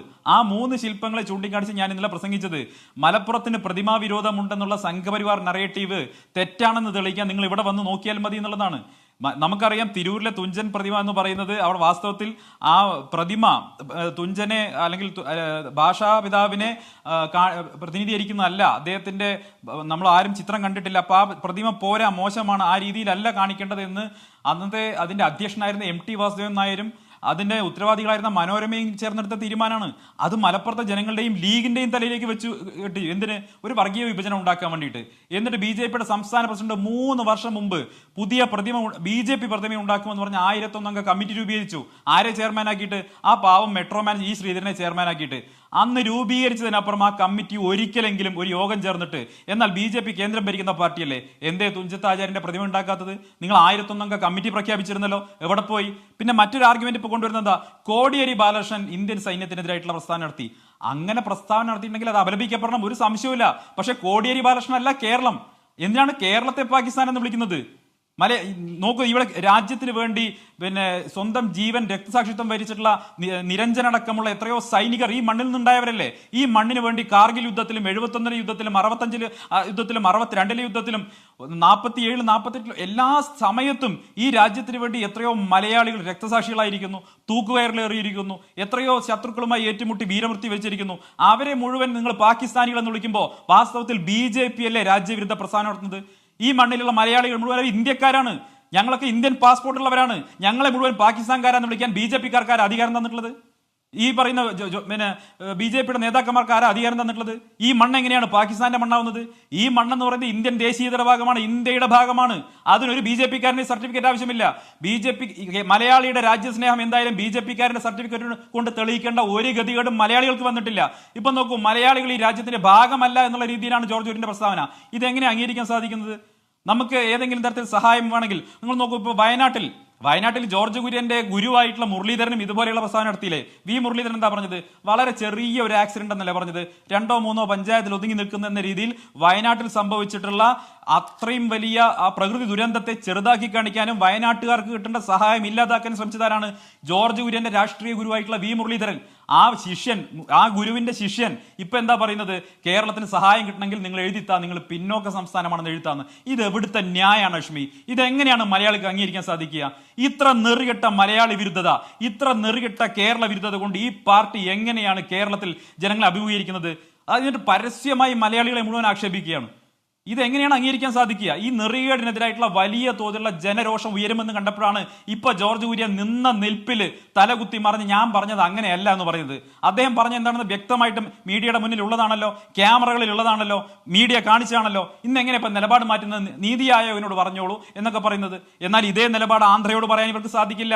ആന്ധ്രയോട് പറഞ്ഞാൽ ചന്ദ്രബാബു നായിഡു ഇപ്പോൾ ഉള്ള സർക്കാരിന് വെച്ചിട്ടുള്ള ജാക്കി അങ്ങ് ഊരിക്കളയും. അപ്പൊ നരേന്ദ്രമോദി സർക്കാർ നിലത്തു വീഴും. ബീഹാറിനോട് പറയാൻ പറ്റില്ല, നിതീഷ് കുമാർ പിൻവലിക്കും, അവർ ഈ സർക്കാർ നിലത്തു വീഴും. അബ്കി ബാർ 400 പാർ എന്നിങ്ങനെ നെഞ്ചു വിരിച്ച് പറഞ്ഞു നടന്നതല്ലേ. ഇപ്പൊ 400 ഇല്ല, 300 ഇല്ല, 240 താണപ്പോ ലക്കും ലഗാനുമില്ലാതെ ഓടിക്കൊണ്ടിരിക്കുന്ന ഒരു സർക്കാരാണ്. എന്ന് വേണമെങ്കിലും താഴെ വീഴാവുന്ന ഒരു സർക്കാരാണ്. നിതീഷ് കുമാറിന്റെയും ചന്ദ്രബാബുവിന്റെയും ഒക്കെ ദയാദാക്ഷിണ്യത്തിൽ കഴിയുന്ന ആ സർക്കാരിന് അതിലെ മന്ത്രിമാരോടോ ആന്ധ്രയോടോ പറയാൻ കഴിയാത്ത ശൗര്യം കേരളത്തോട് കാണിക്കുന്നത് കേരളത്തോടുള്ള അങ്ങേയറ്റത്തെ വിരോധമാണ്. ഓക്കെ, ഞാൻ ഇപ്പൊ തൃശ്ശൂരിൽ സുരേഷ് ഗോപിയുടെ MP ഓഫീസിന്റെ ഉദ്ഘാടനമായിരുന്നു ഇന്ന്. അതിന്റെ ദൃശ്യങ്ങളൊന്ന് കാണിക്കാമോ, ഒന്ന് പ്ലേ ആവോ? അപ്പോൾ അതിലൊരു ബോർഡ് വെച്ചിട്ടുണ്ട്, ഒന്ന് പ്ലേ ആവോ, വിഷ്ണു പ്ലേ ആവോ? അതിൻ്റെ അവിടെ ഒരു ബോർഡ് വെച്ചിട്ടുണ്ട്. ആ ബോർഡിൽ ഈ പറയുന്ന രീതിയിൽ എന്താണ്, ഇത് 9 മണി മുതൽ 2:30 വരെ, തിങ്കൾ മുതൽ വ്യാഴം വരെ എന്തൊക്കെയുള്ള കാര്യങ്ങളൊക്കെ പറഞ്ഞിട്ടുള്ളൊരു ബോർഡാണ് അവിടെ വെച്ചിരിക്കുന്നത്. അത് പൂർണ്ണമായ ബോർഡ് കാണുന്നില്ല. പ്രേക്ഷകർക്ക് വേണ്ടി ആ ബോർഡ് ഒന്നുകൂടെ കാണിക്കണം എന്ന് അഭ്യർത്ഥിക്കുകയുമാണ്. Okay, JC. തോമസ്, ഇവിടെ ആ ബോർഡ് അത് പൂർണ്ണാർത്ഥത്തിൽ ഇതിൽ കാണാൻ കഴിഞ്ഞില്ല. പക്ഷെ താങ്കൾ കണ്ടുണ്ടാവണം അതിൽ ഈ പറയുന്ന രീതിയിൽ എന്താണ് MP-യുടെ ഓഫീസ് സൗജന്യ സേവനം എന്നൊക്കെ സൗജന്യ സേവനമാണ്. 9 മുതൽ 2 വരെയാണ്, തിങ്കൾ മുതൽ വ്യാഴം വരെയാണ് ഓഫീസ് എന്നൊക്കെ പറയുന്ന, നമ്മൾ ഇതുവരെ എവിടെയും കാണാത്ത രീതിയിലുള്ളൊരു ബോർഡൊക്കെ ആണ്. അപ്പോൾ സുരേഷ് ഗോപി ഒരു പാരലൽ വേൾഡാണ്. ആ പാരലൽ വേൾഡ് അദ്ദേഹത്തിന് തോന്നുന്ന പോലെ എന്തൊക്കെയോ അദ്ദേഹം ചെയ്യുന്നുണ്ട്. നമ്മുടെ കേന്ദ്രമന്ത്രിയാണ്. അപ്പോൾ അദ്ദേഹം ഇന്നലെ തിരുത്തി, നിങ്ങൾ പറഞ്ഞത് ഇഷ്ടമില്ലെങ്കിൽ എന്താണ് ഞാൻ തിരുത്തുന്നു എന്ന് പറഞ്ഞു. അപ്പോൾ ജോർജ് കുര്യൻ പറഞ്ഞ രാഷ്ട്രീയ പ്രസ്താവന എതിർക്കുമ്പോൾ തന്നെ സുരേഷ് ഗോപി പറഞ്ഞതിനെ ആ രീതിയിൽ അങ്ങ് അവഗണിച്ച് കളയാവുന്നതല്ലേ ഉള്ളൂ. ജയ്ക്ക്,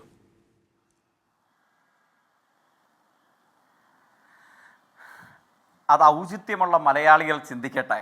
യഥാർത്ഥത്തിൽ കേരളത്തിലും കേന്ദ്രത്തിലും BJP എന്താണ് നമ്മളോട് ചെയ്യുന്നത്? കേരളത്തിൽ BJP-യുടെ ഭാഗമായി നിൽക്കുന്ന ആളുകൾ, ഞാൻ മനസ്സിലാക്കുന്നു കോട്ടയത്ത് നിന്നുള്ള മറ്റൊരു BJP നേതാവിന്റെ പ്രസ്താവനയുടെ ഭാഗമാണ് അങ്ങയുടെ ചർച്ചയുടെ പ്രസക്തമായ ഒരു ഘട്ടത്തിൽ അങ്ങ് കേൾപ്പിക്കാൻ വേണ്ടി ശ്രമിച്ചത്. അദ്ദേഹത്തിന്റെ പ്രതികരണം എന്തായിരുന്നു?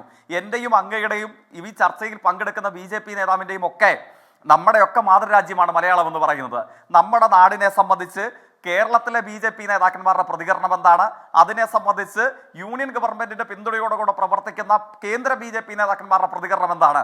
എത്രമാത്രം ശത്രുതയോട് കൂടിയിട്ടാണ് ഒരേ മനസ്സോടെയും ഐക്യമത്യത്തോടെയും അന്യാദൃശ്യമായ സാഹോദര്യത്തോടുകൂടെയും പ്രവർത്തിക്കുന്ന നമ്മുടെ നാടിനെ ഇവർ ഏതൊക്കെ നിലയിലെ ശത്രുതയോടുകൂടിയാണ് കാണുന്നത് എന്നതിന്റെ പ്രതീകങ്ങളാണ് ഈ 2 കേന്ദ്രമന്ത്രിമാരുടെ പ്രസ്താവന.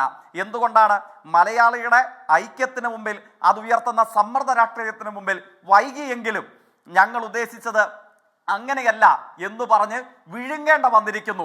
അത്രയെങ്കിലും വിഴുങ്ങേണ്ട വന്നിട്ടുണ്ട് BJP-യുടെ കേരളത്തിലെ നേതാക്കന്മാർക്ക് എന്നുള്ളത് മലയാളികളുടെ സമ്മർദ്ദ രാഷ്ട്രീയത്തിന്റെ അഭിമാനകരമായ ഒരു ഘട്ടമാണ്, അല്ലെങ്കിൽ അതിൻ്റെ ഒരു തെളിവാണ്. പക്ഷേ എന്നിട്ടും ഇവിടെ പറയുന്നത് എന്താണ്? ഞാൻ വിശദാംശങ്ങളിലേക്ക് പോകുകയല്ല. നമ്മൾ കാണേണ്ടത് എന്താണ്? ഇപ്പോൾ ഇത്തരം ചർച്ചകളിൽ ഏറ്റവും നിർബന്ധമായും പരാമർശ വിധേയമാക്കേണ്ട ഒരു അനുഭവമുണ്ട്. അതായത് ഈ ഇതര ഇന്ത്യൻ സംസ്ഥാനങ്ങൾക്ക്, ബീഹാറിനാവട്ടെ, ആന്ധ്രയ്ക്കാവട്ടെ, UP-ക്കാവട്ടെ, മറ്റ് ഇന്ത്യൻ സംസ്ഥാനങ്ങളിൽ പ്രധാനപ്പെട്ടത് എന്ന് BJP കരുതുന്ന ആളുകൾക്ക് വാരിക്കോരി ലക്ഷക്കണക്കിന് കോടി രൂപ എല്ലാ മാനദണ്ഡങ്ങളെയും ഡിവിസി പൂളിനെയും ടാക്സ് ഡിവാലുവേഷനെയും ഒക്കെ മാറ്റിമറിച്ചു കൊണ്ട് കൊടുക്കുന്നു. ആ കൊടുക്കുന്ന ഘട്ടത്തിൽ മലയാളി എന്ത് നേരിട്ടിട്ടാണ് വന്ന് നിൽക്കുന്നത്? ലോകമെമ്പാടുമുള്ള മലയാളി വന്ന് ഇന്ത്യക്ക് മുമ്പിൽ നിൽക്കുന്നത് the ever largest debris flow in India. അങ്ങനെയാണ് ഡിസാസ്റ്റർ മാനേജ്മെന്റ് വയനാടിനെ നിർവചിക്കുന്നത്. ഇന്ത്യയുടെ ഇതേവരെയുള്ള സ്വതന്ത്ര ഇന്ത്യയുടെ ചരിത്രത്തിലെ ഏറ്റവും വലിയ ഡെബ്രിസ് ഫ്ലോ ഉണ്ടായ നാടാണ് നമ്മുടെ വയനാട്. ആ വയനാടിനെ സംബന്ധിച്ച് ഒരു വാചകം, ബഡ്ജറ്റ് എന്ന് പറയുന്നത് എന്താണ്? ബഡ്ജറ്റ് എന്ന് പറയുന്നത് രാഷ്ട്രീയ സമീപനത്തിന്റെ നയരേഖ കൂടെയാണ്. അങ്ങ് ആങ്കർ എന്ന നിലയിൽ തൊട്ടുമുമ്പ് സൂചിപ്പിച്ചതുപോലെ കണക്കുകളും അംഗസംഖ്യകളും ഫിഗറുകളും ഒക്കെ ചർച്ച ചെയ്യണം, പ്രധാനപ്പെട്ടതാണ്. പക്ഷേ ബഡ്ജറ്റിലെ വരികൾ എന്താണ് സംവേദനം ചെയ്യുന്നത്? ബഡ്ജറ്റിലെ വരികളിൽ എവിടെയും സ്വതന്ത്ര ഇന്ത്യയുടെ ചരിത്രത്തിലെ എവർ ലാർജസ്റ്റ് ഡെബ്രിസ് ഫ്ലോയിനെ അനുഭവിക്കേണ്ട വന്ന മലയാളിയുടെ ദുരിതത്തെ, അതിനുള്ള അതിജീവന ശ്രമത്തെ ഒരു വാക്കുകൊണ്ട് പോലും രേഖപ്പെടുത്തിയിട്ടില്ല. അവിടെയാണ് നമ്മൾ കാണേണ്ടത്. 500 പേരോളം അനൗദ്യോഗിക കണക്കിൽ മരണപ്പെട്ട മലയാളിക്ക് ആനമുട്ട തരും ഞങ്ങൾ, ഒരണാ പൈസ ഞങ്ങൾ തരില്ല. 33 പേർ മരണപ്പെട്ട ആന്ധ്രയ്ക്ക് 3000 കോടി കൊടുക്കും. 6 ദിവസം തുടർച്ചയായി മഴ പെയ്ത തമിഴ്നാടിന് 100 കണക്കിന് കോടി രൂപ കൊടുക്കും. പ്രയാഗ്രാജ് ഉൾക്കൊള്ളുന്ന UP-ക്ക് 5000 കോടി രൂപ കൊടുക്കും. 2 ദിവസം തുടർച്ചയായി ഹിമപാതമുണ്ടായ സിക്കിമിന് 200 കോടിയിലധികം രൂപ കൊടുക്കും. അനൗദ്യോഗിക കണക്കിൽ 500 പേർ മരണപ്പെട്ട സ്വതന്ത്ര ഇന്ത്യൻ ചരിത്രത്തിൽ ഏറ്റവും വലിയ ലാർജസ്റ്റ് ഡെബ്രിസ് ഫ്ലോ റിപ്പോർട്ട് ചെയ്യപ്പെട്ട കേരളത്തിന് ഒരണാ പൈസ നൽകില്ല. ഇത് അന്തസ്സുള്ള മലയാളിക്ക് എങ്ങനെ സഹിക്കാൻ കഴിയും? BJP-ക്കാരോട് ഒരൊറ്റ ചോദ്യമേ ഉള്ളൂ. ലോകമെമ്പാടുമുള്ള അന്തസ്സുള്ള മലയാളികളുടെ പട്ടികയിൽ നിങ്ങളിൽ എത്ര പേർ പെടുന്നുണ്ട്? ഞങ്ങൾ പെടുന്നില്ല എന്നുള്ളതാണ് തൃശ്ശൂർ MP-യും സൗജന്യ സേവനത്തിന് ബോർഡ് വെച്ച തൃശ്ശൂർ MP-യും അതോടൊപ്പം കോട്ടയത്ത് നിന്നുള്ള കേന്ദ്രമന്ത്രിയും പ്രഖ്യാപിക്കുന്നത് എന്താണ്? അന്തസ്സുള്ള മലയാളികളുടെ പട്ടികയിൽ ഞങ്ങൾ പെടുത്തണ്ട, നിങ്ങൾ പിന്നോക്കാവസ്ഥയിലേക്ക് പോകൂ എന്ന് വെച്ചാൽ എങ്ങനെയാണ്? അമ്മയുടെ ഉദരത്തിൽ വെച്ച് കുഞ്ഞുങ്ങൾ മരണപ്പെടുന്ന ശിശുമരണ നിരക്ക് ഇന്ത്യയിൽ ഏറ്റവും കുറവ് കേരളത്തിലാണ്. എന്താ ജോർജ് കുര്യനും സംഘവും ആഗ്രഹിക്കുന്നത്? ഏറ്റവും കൂടുതൽ കുഞ്ഞുങ്ങൾ മരണപ്പെടുന്ന നാടായി കേരളം മാറണം. അങ്ങനെയാണോ? അങ്ങേക്കറിയാമല്ലോ, കെവിൻ കാർട്ടർ കുപ്രസിദ്ധനാർജിച്ച ഫോട്ടോഗ്രാഫർ, ജേർണലിസ്റ്റ് ആയിരുന്നില്ലേ? എങ്ങനെയാ അദ്ദേഹം ചരിത്രത്തിന് മുന്നിൽ വിലയിരുത്തപ്പെട്ടത്? സുഡാനിൽ പട്ടിണി മരണം റിപ്പോർട്ട് ചെയ്യാൻ പോയപ്പോ കഴുകന്റെ മുമ്പിൽ വിശന്ന് വലഞ്ഞ് വീഴാറായ കുഞ്ഞിന്റെ ചിത്രം എടുത്തു തിരികെ പോന്നു. ന്യൂയോർക്ക് ടൈംസ് അച്ചടിച്ച് പ്രസിദ്ധീകരിച്ചു. പക്ഷേ പ്രത്യേകത എന്താണ്? മനുഷ്യന്മാർക്ക് അറിയേണ്ടിയിരുന്നത് കഴുകന്റെ മുന്നിൽ അകപ്പെട്ട കുഞ്ഞിന് എന്ത് സംഭവിച്ചു എന്നുള്ളതാണ്. ഫോട്ടോഗ്രാഫർക്ക് പറയാൻ മറുപടി ഉണ്ടായിരുന്നില്ല. എന്താ കേരളത്തിലെ കേന്ദ്രമന്ത്രി ആഗ്രഹിക്കുന്നത്? കുഞ്ഞുങ്ങൾ മരണപ്പെടുന്നതിൽ ഇന്ത്യ ഒന്നാമതാകണമെന്നാണോ? സാക്ഷരതയിൽ ഒന്നാമത് നിൽക്കുന്ന കേരളം അക്ഷരാഭ്യാസം ഇല്ലാത്തവരുടെ നാടായി മാറണമെന്നാണോ? ഗർഭിണികളായ സ്ത്രീകൾക്ക് ഏറ്റവും മുന്തിയ പോഷകാഹാരമുള്ള കേരളത്തിൽ ഗർഭിണികളായ സ്ത്രീകൾക്ക് അത് ഉണ്ടാകരുതെന്നുള്ളതാണോ? ഏറ്റവും കൂടുതൽ സ്ത്രീകൾ ഉന്നത വിദ്യാഭ്യാസം നേടുന്ന ഇന്ത്യയിലെ ഒന്നാമത്തെ സംസ്ഥാനത്ത് സ്ത്രീകൾ കോളേജിൽ പോകാതെ താലിബാനിലെ പോലെ അടുക്കളയുടെ 4 ചുവരുകൾക്കുള്ളിൽ ഒതുങ്ങണമെന്നുള്ളതാണോ? ഇന്ത്യയിൽ പെൺഭ്രൂണഹത്യ ഏറ്റവും കുറഞ്ഞ ഒരു പുരുഷന് 2 സ്ത്രീയോളമെന്ന് പറയാൻ കഴിയുന്ന നിലയിൽ സ്ത്രീ പുരുഷ അനുപാതം ഇന്ത്യയിൽ മാതൃകാപരമായുള്ള കേരളത്തിൽ പെൺഭ്രൂണഹത്യ വർദ്ധിക്കണമെന്നുള്ളതാണോ? വ്യാവസായിക നിക്ഷേപ സൗഹാർദ്ദത്തിൽ 1ാം സ്ഥാനത്തെത്തിയ കേരളം അടച്ചുപൂട്ടി തകർന്നു പോകണമെന്നുള്ളതാണോ? അങ്ങനെ തകർന്ന് തരിപ്പണമായാൽ സന്തോഷ് ചിക്കാനത്തിന്റെ കൊമാല അല്ലേ, പെഡ്രോ പരാമോ, ഹുവാൻ റൂൾഫോവിന്റെ പെഡ്രോ പരാമയിൽ പറയുന്നത് പോലെ മരിച്ചവരുടെ നാടായി കേരളം മാറിയാൽ, തോറ്റുപോയവരുടെയും തകർന്നവരുടെയും നാടായി കേരളം മാറിയാൽ അപ്പൊ ഞങ്ങൾ ആലോചിക്കാന്നാണ് BJP നേതാവ് പറയുന്നതെങ്കിൽ അത് നിങ്ങളുടെ കയ്യിൽ വെച്ചാൽ മതി. ആ പിച്ചച്ചട്ടിയിലെ ഓഹരി തണ്ടാൻ മലയാളി വരില്ല. ഒരു BJP നേതാവിന്റെ ഔദാര്യം ഇല്ലെങ്കിലും വയനാട് ലോകോത്തര നിലവാരത്തിലുള്ള അതിജീവന കേന്ദ്രങ്ങൾ ഉയരും, അന്തർദേശീയ നിലവാരത്തിലുള്ള അതിജീവന കേന്ദ്രങ്ങൾ ഉയരും. അതിൽ മലയാളികൾ, അന്തസ്സുള്ള മലയാളികൾ, കോൺഗ്രസ് എന്നോ ലീഗെന്നോ ഇടതുപക്ഷമെന്നോ വ്യത്യാസമില്ലാതെ മലയാളി എന്ന സ്വത്വബോധത്തിൽ ഏത് ദുരന്തത്തെയും അതിജീവിക്കാൻ കഴിയുന്ന ഉത്തമമായ ബോധ്യത്തിൽ നമ്മളെല്ലാവരും കരങ്ങൾ തോർക്കും. ഒരു വർഗീയതയുടെ മുമ്പിൽ മലയാളി കീഴടങ്ങില്ല. നിങ്ങൾ ഓർത്തു വെച്ചോ. ഐക്യത്തിന് മുമ്പിൽ BJP-ക്ക് ഇന്നല്ലെങ്കിൽ നാളെ. ശരി ശരി ശരി പ്രശാന്ത് ശിവൻ, ഇവിടെ ജോർജ് കുര്യൻ പറഞ്ഞ കാര്യം ഉള്ളതാണ്. കേരളം ഒരു മുന്നോക്ക സംസ്ഥാനമാണ്. നമ്മളത് പിന്നോക്കം, നമുക്ക് വിദ്യാഭ്യാസത്തിൽ പിന്നോക്കമാണെന്ന് പറയാൻ കഴിയില്ല. നമുക്കിവിടെ സ്കൂളുകളുടെ എണ്ണത്തിൽ പിന്നോക്കമാണെന്ന് പറയാൻ കഴിയില്ല. നമ്മുടെ റോഡുകളുടെ കാര്യത്തിൽ പിന്നോക്കമാണെന്ന് പറയാൻ കഴിയില്ല. നമ്മൾ മുന്നോക്കം തന്നെയാണ്. നമ്മുടെ ആവശ്യം സെക്കൻഡ് ജനറേഷൻ ആവശ്യമാണ്. ഇപ്പോൾ ഒരു വികസിത സംസ്ഥാനത്തിന് അതിൻ്റെ ആവശ്യം എന്താണ്? അടുത്ത ലെവൽ ആവശ്യമാണല്ലോ. ഇവിടെ ബീഹാറിൽ 100 രൂപ നികുതി പിരിച്ചു കൊണ്ടുപോയാൽ അവർക്ക് കിട്ടുന്നത് 70 രൂപയാണ്, UP-ക്ക് 46 രൂപയാണ്, നമുക്കുള്ളത് 21 രൂപയാണ്. അതിൽ കൂടുതൽ വേണം എന്ന ആവശ്യം അവിടെ ന്യായയുക്തമായി നിൽക്കുന്നു. പോട്ടെ, അതും വേണ്ടെന്ന് വെക്ക്. ഈ പറയുന്ന ജോർജ് കുര്യൻ തന്നെ പറയുന്ന പോലെ വികസിത സംസ്ഥാനമായ കേരളത്തിൽ സെക്കൻഡ് ജനറേഷൻ ആവശ്യത്തിന് പണം വേണം, അത് തരില്ല, അതും പോട്ടെന്ന് വെക്ക്. ജയിക്ക് പറഞ്ഞുകൊണ്ട് നമ്മൾ ഇതുവരെ കണ്ട രാജ്യം ഇതുവരെ കണ്ട ഏറ്റവും വലിയ ദുരന്തം ഒരു വയനാട് നമ്മൾ കാണുന്നുണ്ട്. ഒരു വാക്ക് പൈസ അനുവദിക്കേണ്ട, ഒരു വാക്കൊന്ന് പറഞ്ഞുകൂടെ? ഒരു വാക്കൊന്ന് പറഞ്ഞുകൂടെ പ്രശാന്ത്? ഞാൻ മറുപടി അറിയാം. ഇവിടെ കേരളത്തിന് അവകാശപ്പെട്ട നികുതി വിഹിതത്തിൽ ധനകാര്യ കമ്മീഷൻ നിശ്ചയിച്ച തുകയിൽ നിന്ന് നയാ പൈസ ഇതുവരെ കുറവാക്കി BJP കൊടുത്തില്ല. മുഴുവൻ തുകയും കേന്ദ്ര ഗവൺമെന്റ് അനുവദിച്ചിട്ടുണ്ട്. കേരളത്തിന് അവകാശപ്പെട്ട ധനകാര്യ കമ്മീഷൻ നിശ്ചയിച്ച മുഴുവൻ തുകയും കൊടുത്തിട്ടുണ്ട്. നിലവിൽ ഇപ്പോൾ ചോദിച്ചുകൊണ്ടിരിക്കുന്നത് കടം ആണ് ചോദിച്ചുകൊണ്ടിരിക്കുന്നത്. ഒരു ഘട്ടത്തിൽ സുപ്രീം കോടതി തന്നെ പറഞ്ഞിട്ടുണ്ട്, കേരളത്തിന്റെ മിസ്മാനേജ്മെന്റ് കൊണ്ടാണ് കേരളം ഇത്തരത്തിൽ കടത്തിലേക്ക് എത്തിയതെന്നുള്ളത്. പിണറായി വിജയൻ സർക്കാർ അധികാരം ഏൽക്കുന്നതിന് മുൻപ് 1.9 ലക്ഷം കോടി ഉണ്ടായിരുന്ന കടം ഇന്ന് പൊതുകടം കേരളത്തിന്റെ എത്രയാണ്? അതിന്റെ ഇരട്ടിയിലും അധികമാണ്, 4 ലക്ഷം കോടിയിലും അധികമാണ് കേരളത്തിന്റെ പൊതുകടം. അപ്പൊ ഇത്തരത്തിൽ കടം എടുക്കുന്നതിന് വേണ്ടി ചോദിക്കുന്ന സമയത്ത് നിങ്ങളുടെ തറവാട്ടിൽ നിന്നല്ല ചോദിക്കുന്നത്, ഏത് കേന്ദ്രമന്ത്രിയുടെ വീട്ടിൽ നിന്നല്ല ചോദിക്കുന്നതെന്ന് പറഞ്ഞിട്ട് കാര്യമില്ല. കേരളത്തിന് അവകാശപ്പെട്ട മുഴുവൻ തുകയും കേന്ദ്ര സർക്കാർ ധനകാര്യ കമ്മീഷൻ അനുവദിച്ച മുഴുവൻ തുകയും കൊടുത്തു തീർത്തിട്ടുണ്ട്. ഇനി എല്ലാ കാര്യത്തിലും നമ്പർ 1 ആണെന്ന് പറയുന്നുണ്ടെങ്കിൽ പിന്നെന്തിനാണ് കടം ചോദിക്കുന്നത്? ഇത്തരത്തിൽ കടം ചോദിച്ചിട്ട് ഞങ്ങൾ തരുന്നില്ല എന്ന് പറയുന്ന സമയത്ത് അത് കേന്ദ്ര ഗവൺമെന്റിന്റെ നേതൃത്വത്തിൽ തലയിലിട്ടിട്ട് കാര്യമില്ല. പിന്നെ ധനകാര്യ കമ്മീഷനെ കുറിച്ച് പറയുന്ന സമയത്ത് അത് കേന്ദ്ര ഗവൺമെന്റിലെ, അത് ഭരണഘടനാ സ്ഥാപനമാണ്. പിന്നെ നേരത്തെ പറഞ്ഞു പോയ കൂട്ടത്തിലെ 1-2 വിഷയങ്ങൾ കൂടെ പറഞ്ഞു.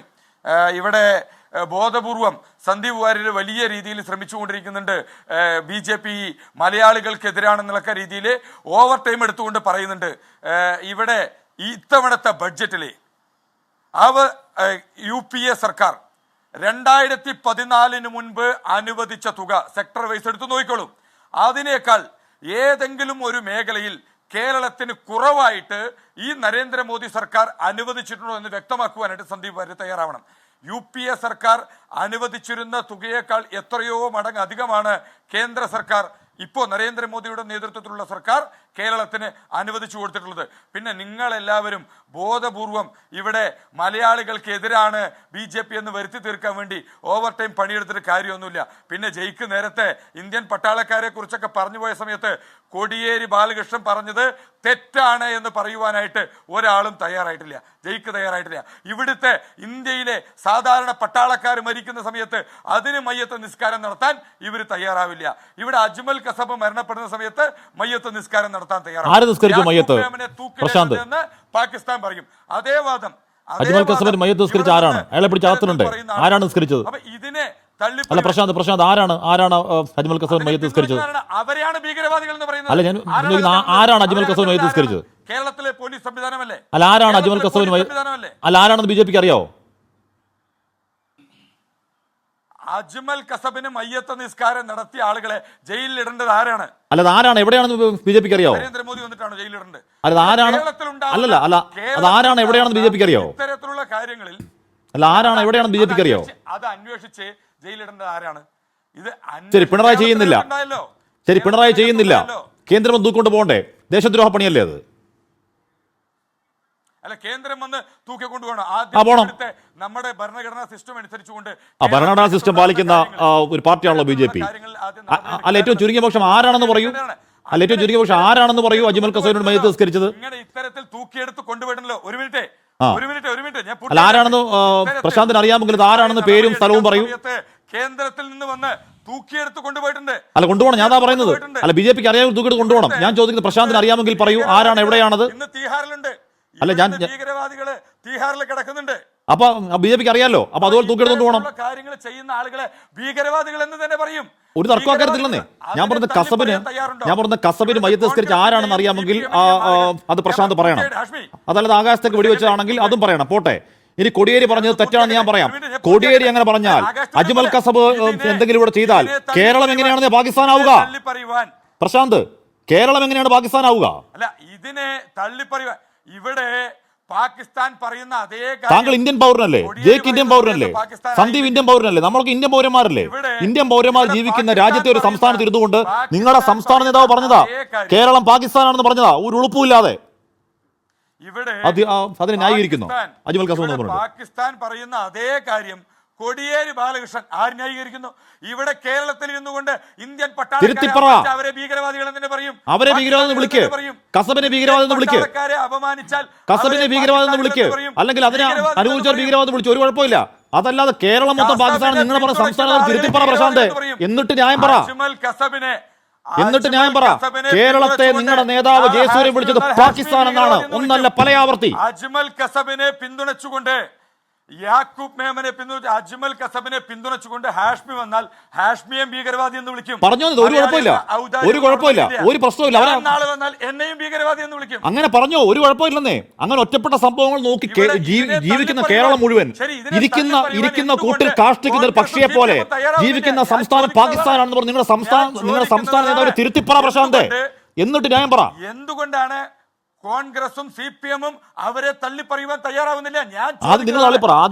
ആദ്യം ജീവിക്കുന്ന സംസ്ഥാനത്തെ, ആദ്യം ഈ ജീവിക്കുന്ന സംസ്ഥാനത്തെ ദേശദ്രോഹപരമായ വർത്തമാനത്തിലൂടെ സംസ്ഥാനം പാകിസ്ഥാനാണെന്ന് പറഞ്ഞ് നിങ്ങളുടെ സംസ്ഥാന നേതാവിനെ തള്ളിപ്പറയണം നിങ്ങൾ, എന്നിട്ട് ന്യായം പറയണ്ടേ? ബലാത്സംഗം ചെയ്യുന്നവരാണെന്ന് ഏത് BJP-കാരനാണ് പറഞ്ഞേ? ഇന്ത്യൻ പട്ടാളക്കാർ ബലാത്സംഗം ചെയ്യുന്നവരാണെന്ന് ഏത് BJP-കാരാ പറഞ്ഞേ? അത് പറഞ്ഞത് കോടിയേരിയാണ്. അവരെ തള്ളിപ്പറയുവാൻ CPM തയ്യാറാവണം. കോടിയേരി പറഞ്ഞ ഞാൻ പറഞ്ഞ കോടിയേരി പറഞ്ഞ കേരളം മൊത്തം പാകിസ്ഥാനാവോ? ചെയ്യുന്ന ആളുകളെ കോടിയേരി എന്ന് പറഞ്ഞ കേരളം മുഴുവൻ പാകിസ്ഥാനാവോ? നാരായണ റാണെ പറഞ്ഞാൽ കേരളം പാകിസ്ഥാനാവുമോ? ആവില്ല. അതാ പറഞ്ഞത്, കേരളം മുഴുവൻ പാകിസ്ഥാനാവുമോ? ശരി, അപ്പൊ നാരായണ റാണയെ പോലെ നിങ്ങൾ കാണുന്നുള്ളൂ നിങ്ങളുടെ സംസ്ഥാന നേതാവിനെ. പറഞ്ഞതിനെ തള്ളിപ്പറയണമല്ലോ. അപ്പൊ നാരായണ റാണെ പറയുന്നത് വിടുവായത്തരം പോലെ നിങ്ങളുടെ സംസ്ഥാന നേതാവിന്റെ വാക്കുകൾ നിങ്ങൾ കാണുന്നു. അത് പറഞ്ഞാൽ മതി, അത് തുറന്നു പറഞ്ഞാൽ മതി, എനിക്ക് അത് യാതൊരു ചർച്ചയും പിന്നില്ല. ശരി, ഞാൻ സന്ദീപിലേക്ക് വരുന്നതിന് ഇന്ത്യൻ പട്ടാളക്കാരെ അപമാനിച്ചാൽ അവര് ഭീകരവാദികൾ തന്നെയാണ്. ഒരു തർക്കമാക്കരുതില്ല. ആരാ പറയുന്നത്? അല്ല, ആരാ പറയുന്നത്? പക്ഷെ എന്തുകൊണ്ട് ഇന്ത്യൻ ഇവിടെ രാജ്യത്തിനകത്ത് പ്രശാന്ത് ഇരിക്കുന്ന ഒരു സംസ്ഥാനത്തെ പാകിസ്ഥാൻ എന്ന് വിളിക്കാൻ നിങ്ങളുടെ നേതാവിനല്ല ഒരു നേതാവിനും അവകാശമില്ല. ദേശദ്രോഹ പ്രസ്താവനയാണ്, വെളുവേടാ പറയുന്നത്. ശരി, ജയിക്ക് CPM-ന്റെ വക്താവാകുന്ന ആര് CPM-ന്റെ വക്താവായി? ജയിക്ക് പറയട്ടെ, ജയിക്കാനുള്ള വക്താവ് ജയിക്ക് പറയും. സന്ദീപ് അല്ല, ഞാൻ തള്ളിപ്പറഞ്ഞു. പറ, ജയിക്ക്. അല്ല, ഇദ്ദേഹം വന്ന സമയം മുതല് ആകെ പുലമ്പിക്കൊണ്ടിരിക്കുന്നത് നമ്മൾ മലയാളികളുടെ ജീവനാവകാശത്തെ സംബന്ധിച്ച്, മലയാളത്തിന്റെ മുന്നേറ്റത്തെ സംബന്ധിച്ച്, മലയാളത്തിന് നേരിടേണ്ട വന്ന അവഗണനയെ സംബന്ധിച്ച്, യൂണിയൻ ബജറ്റിൽ കേരളത്തോട് കാട്ടിയിട്ടുള്ള ശത്രുതാപൂർണമായ സമീപനത്തെ സംബന്ധിച്ചൊക്കെ ചോദിക്കുമ്പോൾ ബഹുമാനിയായ BJP-യുടെ പ്രതിനിധിക്ക് ഒരു ഒറ്റ പല്ലവിയുള്ളൂ. അത് അജ്മൽ കസബും കോടിയേരി ബാലകൃഷ്ണനുമാണ്. കോടിയേരി ബാലകൃഷ്ണനെ സംബന്ധിച്ച് എന്തുകൊണ്ടാണ് സംഘപരിവാരത്തിന് ഇത്ര പ്രശ്നം? അദ്ദേഹം ജീവിച്ചിരുന്ന കാലം മുതൽ ഇന്ത്യൻ സംഘപരിവാരത്തിന് ഏറ്റവും കൂടുതൽ ശാഖയുണ്ട് എന്ന് ഇവർ അഹങ്കരിക്കുന്ന നാടാണ് കേരളം. അതിൽ ഏറ്റവും സ്ഥലമാണ് തലശ്ശേരി. ഇദ്ദേഹത്തെയല്ല, ഇദ്ദേഹത്തിന്റെ ഞാൻ പറയുമ്പോൾ ഇടപെടാതെ സുഹൃത്തെ, അങ്ങ് ദീർഘനേരം ഇവിടെ ഇരുന്ന അജ്മൽ കസബിനെയും മറ്റാളുകളെയും കുറിച്ചൊക്കെ നട്ടാക്കുരുക്കാത്ത പച്ചക്കള്ളം പറഞ്ഞപ്പോൾ ഞങ്ങൾ ഉണ്ടായിരുന്നു കേട്ടില്ലേ? അതെന്തുകൊണ്ടാ? ഞങ്ങളുടെ അവസരത്തിൽ അതിനെ ചോദ്യം ചെയ്യാൻ കഴിയും, ആ നുണകളെ തുറന്നു വെക്കാൻ കഴിയും എന്ന് ഉറപ്പുള്ളത് കൊണ്ടല്ലേ? എന്തുകൊണ്ടാണ് തലശ്ശേരിയിൽ നിന്നുള്ള സഖാവ് കോടിയേരി ബാലകൃഷ്ണനോട് RSS-ന് വിരോധം? ഇദ്ദേഹത്തിനല്ല, ഇദ്ദേഹത്തിന്റെ മാതാപിതാക്കളെക്കാൾ കൂടുതൽ പ്രായമുള്ള സംഘപരിവാർ രാഷ്ട്രീയ നേതാക്കന്മാർ അങ്ങ്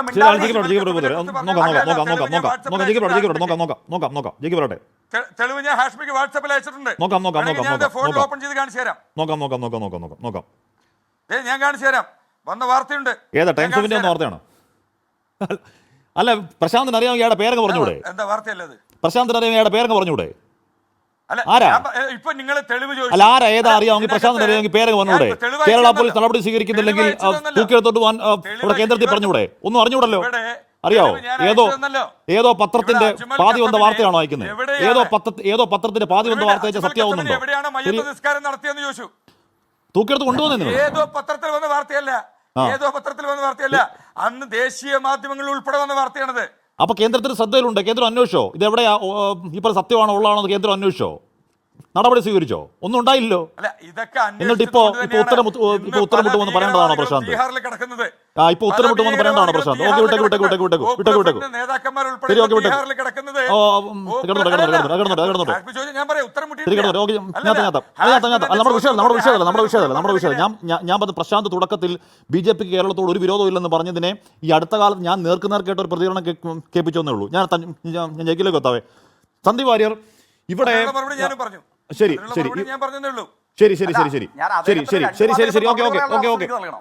അല്ല ജയിക്കാത്ത സന്ദീപ് ഇവിടെ നമ്മളൊരു സംസ്ഥാനം എന്നുള്ള നിലയ്ക്ക് LDF-ന്റെയും UDF-ന്റെയും ഒക്കെ മികച്ച മുന്നേറ്റത്തിൽ നമുക്ക് ചരിത്രപരമായ മറ്റു ചില സവിശേഷതകൾ നമ്മൾ മുന്നിലാണ്. ഒരു തർക്കം അക്കാര്യത്തിലില്ല. ഇവിടെ ഇപ്പോൾ നമുക്ക് കിട്ടുന്ന ടാക്സ് ഡെവല്യൂഷനെ പറ്റി വലിയ പ്രശ്നമുണ്ട്. അതിനുള്ള പ്രധാന തടസ്സം എന്താണ്? രാജ്യത്തിൻ്റെ ഒരു പ്രോഗ്രാം പോപ്പുലേഷൻ കൺട്രോൾ നമ്മൾ വളരെ എഫക്റ്റീവായി നടപ്പാക്കി. അതിൻ്റെ പേരിൽ നമ്മൾ ശിക്ഷിക്കപ്പെടുകയാണ്. അത് മാറ്റണമെന്ന് ആവശ്യപ്പെട്ട് നമ്മൾ ഈ പോപ്പുലേഷൻ കൺട്രോളിൽ പുതിയ മാനദണ്ഡം കൊണ്ടുവരണം. അത് അംഗീകരിക്കപ്പെട്ടിട്ടില്ല. എന്താണ് അങ്ങനെ ഈ നമ്മുടെ കാലത്ത് പുതിയ കേരളത്തിന് ആവശ്യമായ ടാക്സ് ഡെവല്യൂഷൻ ചോദിക്കുമ്പോൾ അതൊരു തിരുത്തലോട് ഉണ്ടാവണം. ആ തിരുത്തലോട് ഉണ്ടാവുന്നില്ല. ആ തിരുത്തലോട് ഉണ്ടാവാതെ ഇനിയും ഈ പറഞ്ഞ പോപ്പുലേഷൻ കൺട്രോളിൽ കേരളവും UP ഒക്കെ മാനദണ്ഡപ്പെട്ടാൽ എല്ലാ കാലവും നമുക്ക് ഇതിന് പിന്നെയും കുറവേ കിട്ടുള്ളൂ. നമ്മൾ നേടിയ മുന്നേറ്റത്തിന്റെ ശിക്ഷ അനുഭവിക്കാൻ നമ്മൾ ബാധ്യസ്ഥരാണോ സന്ദീപ്? ലക്ഷ്മി, ആ ചോദ്യത്തിന് ഉത്തരം പറയുന്ന മുമ്പ് ഇവിടെ അന്തരിച്ച കോടിയേരി ബാലകൃഷ്ണന്റെ ഒരു സ്റ്റേറ്റ്മെന്റ് വെച്ചുകൊണ്ട് മുഴുവൻ മലയാളികളും ഭീകരവാദികളാണ്, അല്ലെങ്കിൽ പാകിസ്ഥാനെ അനുകൂലിച്ച് പറയുന്നവരൊക്കെ ഭീകരവാദികളാണ് എന്ന രീതിയിൽ പറഞ്ഞു നിൽക്കാൻ മറ്റൊരു പോയിന്റും ഇല്ലാത്തതുകൊണ്ട് അത് തന്നെ ആവർത്തിക്കുന്നതാണ് നമ്മൾ കണ്ടത്. അങ്ങനെയാണെങ്കിൽ എനിക്ക് ചോദിക്കാനുള്ളത്, പാകിസ്ഥാൻ സ്ഥാപകനെ പ്രകീർത്തിക്കുന്ന ആ പ്രകീർത്തിക്കുന്ന ആളും ഭീകരവാദിയാണോ? ഇനി ആ സ്റ്റേറ്റ്മെന്റ് വെച്ച് ജനറലൈസ് ചെയ്യുകയാണെങ്കിൽ LK അദ്വാനി എന്ന് പറയുന്ന BJPയുടെ ഏറ്റവും പ്രധാനപ്പെട്ട നേതാവ്, ഒരു പക്ഷേ BJPയെ ഇന്ന് കാണുന്ന BJP ആക്കുന്നതിൽ സുപ്രധാന പങ്ക് വഹിച്ചിട്ടുള്ള നേതാവ്, ആ നേതാവിൻ്റെ ജിന്ന അനുസ്മരണത്തെക്കുറിച്ച് ഇപ്പോൾ BJPക്ക് വേണ്ടി സംസാരിക്കുന്ന ആൾക്ക് വല്ല ധാരണയുണ്ടോ, ഗ്രാഹ്യമുണ്ടോ? അന്നുണ്ടായ രാഷ്ട്രീയ പുകിലുകൾ സംബന്ധിച്ച് എന്തെങ്കിലും അറിവുണ്ടോ? ആ കാര്യങ്ങളെക്കുറിച്ചൊക്കെ എന്തെങ്കിലും ബോധ്യമുണ്ടോ? അപ്പം മുഹമ്മദ് അലി ജിന്നയെ ട്രൂ സെക്യുലർ എന്ന് പറഞ്ഞ് പ്രകീർത്തിച്ച ആളുടെ പേര് LK അദ്വാനി എന്നാണ്. ആ LK അദ്വാനിക്കെതിരെ അന്ന് BJP ശക്തമായിട്ടുള്ള രീതിയിൽ പ്രതികരിക്കുകയാണ് ചെയ്തത്. നിങ്ങൾ ആലോചിച്ച് നോക്കുന്നത് BJPയുടെ ആന്തരികമായിട്ടുള്ള വിദ്വേഷത്തിന്റെ ഫലമാണെന്നും കൂടി നമുക്ക് വേണമെങ്കിൽ പറഞ്ഞു വയ്ക്കാം. ഇവിടെ LK അദ്വാനി ജിന്നയെ പ്രകീർത്തിച്ചു എന്ന കാരണം കൊണ്ട് മുഴുവൻ BJPയും പാകിസ്ഥാൻ അനുകൂലികളാണ്, ജിന്ന അനുകൂലികളാണ് എന്ന് നമുക്ക് പറയാൻ പറ്റുമോ? അപ്പൊ കോടിയേരി ബാലകൃഷ്ണൻ ഏതെങ്കിലും തരത്തിൽ ദേശവിരുദ്ധമായ പ്രസ്താവന നടത്തിയിട്ടുണ്ടെങ്കിൽ അത് കോടിയേരി ബാലകൃഷ്ണൻ എന്ന് പറയുന്ന CPM നേതാവിന്റെ പ്രസ്താവനയാണ്. എന്തിനാണ് മുഴുവൻ മലയാളികളെയും അതിൽ ആട്രിബ്യൂട്ട് ചെയ്യുന്നത്? അങ്ങനെ ചെയ്യാൻ സാധിക്കുന്നത്? അപ്പോൾ ഇത് BJPയുടെ ഒരു കൃത്യമായിട്ടുള്ള സ്ട്രാറ്റജിയാണ്. അതായത് പറഞ്ഞു നിൽക്കാൻ ഒന്നുമില്ലെങ്കിൽ ഏതെങ്കിലും ഒരു പോയിന്റിൽ വിദണ്ഡവാദം ഉന്നയിച്ചുകൊണ്ട് അതിൽ പിടിച്ച് കടിച്ചു തൂങ്ങിക്കൊണ്ടിരിക്കുകയാണ്. ഇപ്പൊ നോക്കൂ, എത്രയോ മലയാളികൾ ഈ രാജ്യത്തിന് വേണ്ടിയിട്ട് രക്തസാക്ഷികളായിട്ടില്ലേ? അതിൽ ജാതിയും മതമൊക്കെ നോക്കിയിട്ടുണ്ടോ? ഇവിടെ രാജ്യത്തിന് വേണ്ടി തൂക്കിലേറിയവരിൽ മുസ്ലിം വിഭാഗത്തിൽപ്പെട്ടവരില്ലേ? ക്രൈസ്തവരിൽപ്പെട്ടവർ ഈ രാജ്യത്തിന് വേണ്ടി ജീവൻ കൊടുത്തിട്ടില്ലേ? ഹിന്ദുക്കൾ കൊടുത്തിട്ടില്ലേ? മതമുള്ളവനും മതമില്ലാത്തവനും ഒക്കെ കൊടുത്തിട്ടില്ലേ? അപ്പൊ അതിന്റെയൊക്കെ പേരിൽ ചില ആളുകളെ മുഴുവൻ ഭീകരവാദികളായിട്ടും മലയാളികളെ മുഴുവൻ പാകിസ്ഥാൻകാരായിട്ടും ചില ചിത്രീകരിക്കുമ്പോൾ അതിനെ തള്ളിപ്പറയാൻ പോലും BJP നിർത്തും തയ്യാറാവുന്നില്ല. അതാണ് ഏറ്റവും മോശപ്പെട്ട കാര്യം. ഇവിടെ ഹാഷ്മി ആവർത്തിച്ച് ചോദിച്ചു, ജയസൂര്യന്റെ പ്രസ്താവനയെ BJP തള്ളിപ്പറയുന്നുണ്ടോ എന്ന് ചോദിച്ചു. ഉണ്ടെന്നോ ഇല്ലെന്നോ പറയാൻ BJPക്ക് വേണ്ടി സംസാരിക്കുന്ന ആൾക്ക് സാധിക്കുന്നില്ലല്ലോ. എന്താ പറയാൻ സാധിക്കാത്തത്? ഞങ്ങൾക്ക് അങ്ങനെ നിലപാടില്ല എന്ന് എന്തേ അസന്നിഗ്ധമായി അർത്ഥശങ്കയ്ക്കിടയില്ലാത്ത വിധം പറയാൻ BJP കഴിയാത്തത്? അപ്പോൾ ജയസൂര്യൻ പറഞ്ഞത് BJP നിലപാടാണെന്ന് ഇവിടെ വന്നിരിക്കുന്ന BJPയുടെ പാനലിസ്റ്റും സമ്മതിക്കുകയാണ്. 1. 2, ശ്രീ സുരേഷ് ഗോപി നടത്തിയുള്ള പ്രസ്താവന, ഉന്നത കുലജാതൻ എന്ന പ്രസ്താവന നോക്കൂ, അത് BJP തന്നെ മുന്നോട്ട് വയ്ക്കുന്ന, അല്ലെങ്കിൽ സംഘപരിവാർ മുന്നോട്ട് വയ്ക്കുന്ന, അല്ലെങ്കിൽ സംഘപരിവാർ ഒരു വോട്ട് ബാങ്ക് ആക്കി മാറ്റാൻ ശ്രമിക്കുന്ന ഈ ഹിന്ദു യൂണിറ്റി എന്നൊക്കെ പറയുന്നത്, ഹിന്ദു ഐക്യം എന്നൊക്കെ പറയുന്നുണ്ടല്ലോ. സ്ഥിരമായിട്ട് സംഘപരിവാർ പറയുന്ന കാര്യം എന്താണ്? ബ്രാഹ്മണ്യം ജന്മസിദ്ധമല്ല, കർമ്മസിദ്ധമാണ്. ആ ഒരു സിദ്ധാന്തം പറയുന്ന ആളുകൾക്ക് എങ്ങനെയാണ് ഉന്നത കുലജാതൻ എന്ന കേന്ദ്രമന്ത്രിയുടെ പരാമർശത്തോട് യോജിക്കാൻ സാധിക്കുന്നത്? ഒന്നുകിൽ നിങ്ങൾ ആ പരാമർശത്തെ തള്ളിപ്പറയണം, അതല്ലെങ്കിൽ ബ്രാഹ്മണ്യം ജന്മസിദ്ധമാണ്, കർമ്മസിദ്ധമല്ല എന്ന് പറയേണ്ടി വരും. നിങ്ങളുടെ നിലപാട് ഏതാണ്? ആ നിലപാട് വ്യക്തമായി പറയാൻ സാധിക്കുമോ? അപ്പോൾ ഒരു നിലപാടുമില്ല, ഒന്നുമില്ല, വന്നിട്ട് ഇങ്ങനെ പറയുകയാണ്. ഇവിടെ കേന്ദ്രമന്ത്രി പറഞ്ഞിട്ടുള്ള ഉന്നത കുലജാതൻ എന്ന പരാമർശം എത്രമാത്രം ഭിന്നിപ്പിന്റെ രാഷ്ട്രീയമാണ്, വിദ്വേഷത്തിന്റെ രാഷ്ട്രീയമാണ് കാണിക്കുന്നത്. എങ്ങനെയാണ് ചില ആളുകൾ നമ്മുടെ രാജ്യത്ത് ഉന്നത കുലജാതരായി മാറുന്നത്? അങ്ങനെ ഏത് വ്യവസ്ഥിതിയാണ് നമ്മുടെ ഭരണഘടനയിലുള്ളത്? അങ്ങനെ എങ്ങനെയാണ് ഭരണഘടന തൊട്ട് സത്യപ്രതിജ്ഞ ചെയ്തൊരു മന്ത്രിക്ക് പറയാൻ സാധിക്കുന്നത്? അത് പറഞ്ഞത് തെറ്റല്ലേ? ആ തെറ്റാണെന്ന് പറയാൻ എന്തേ BJPയിൽ ഒരാളില്ലാത്തത്?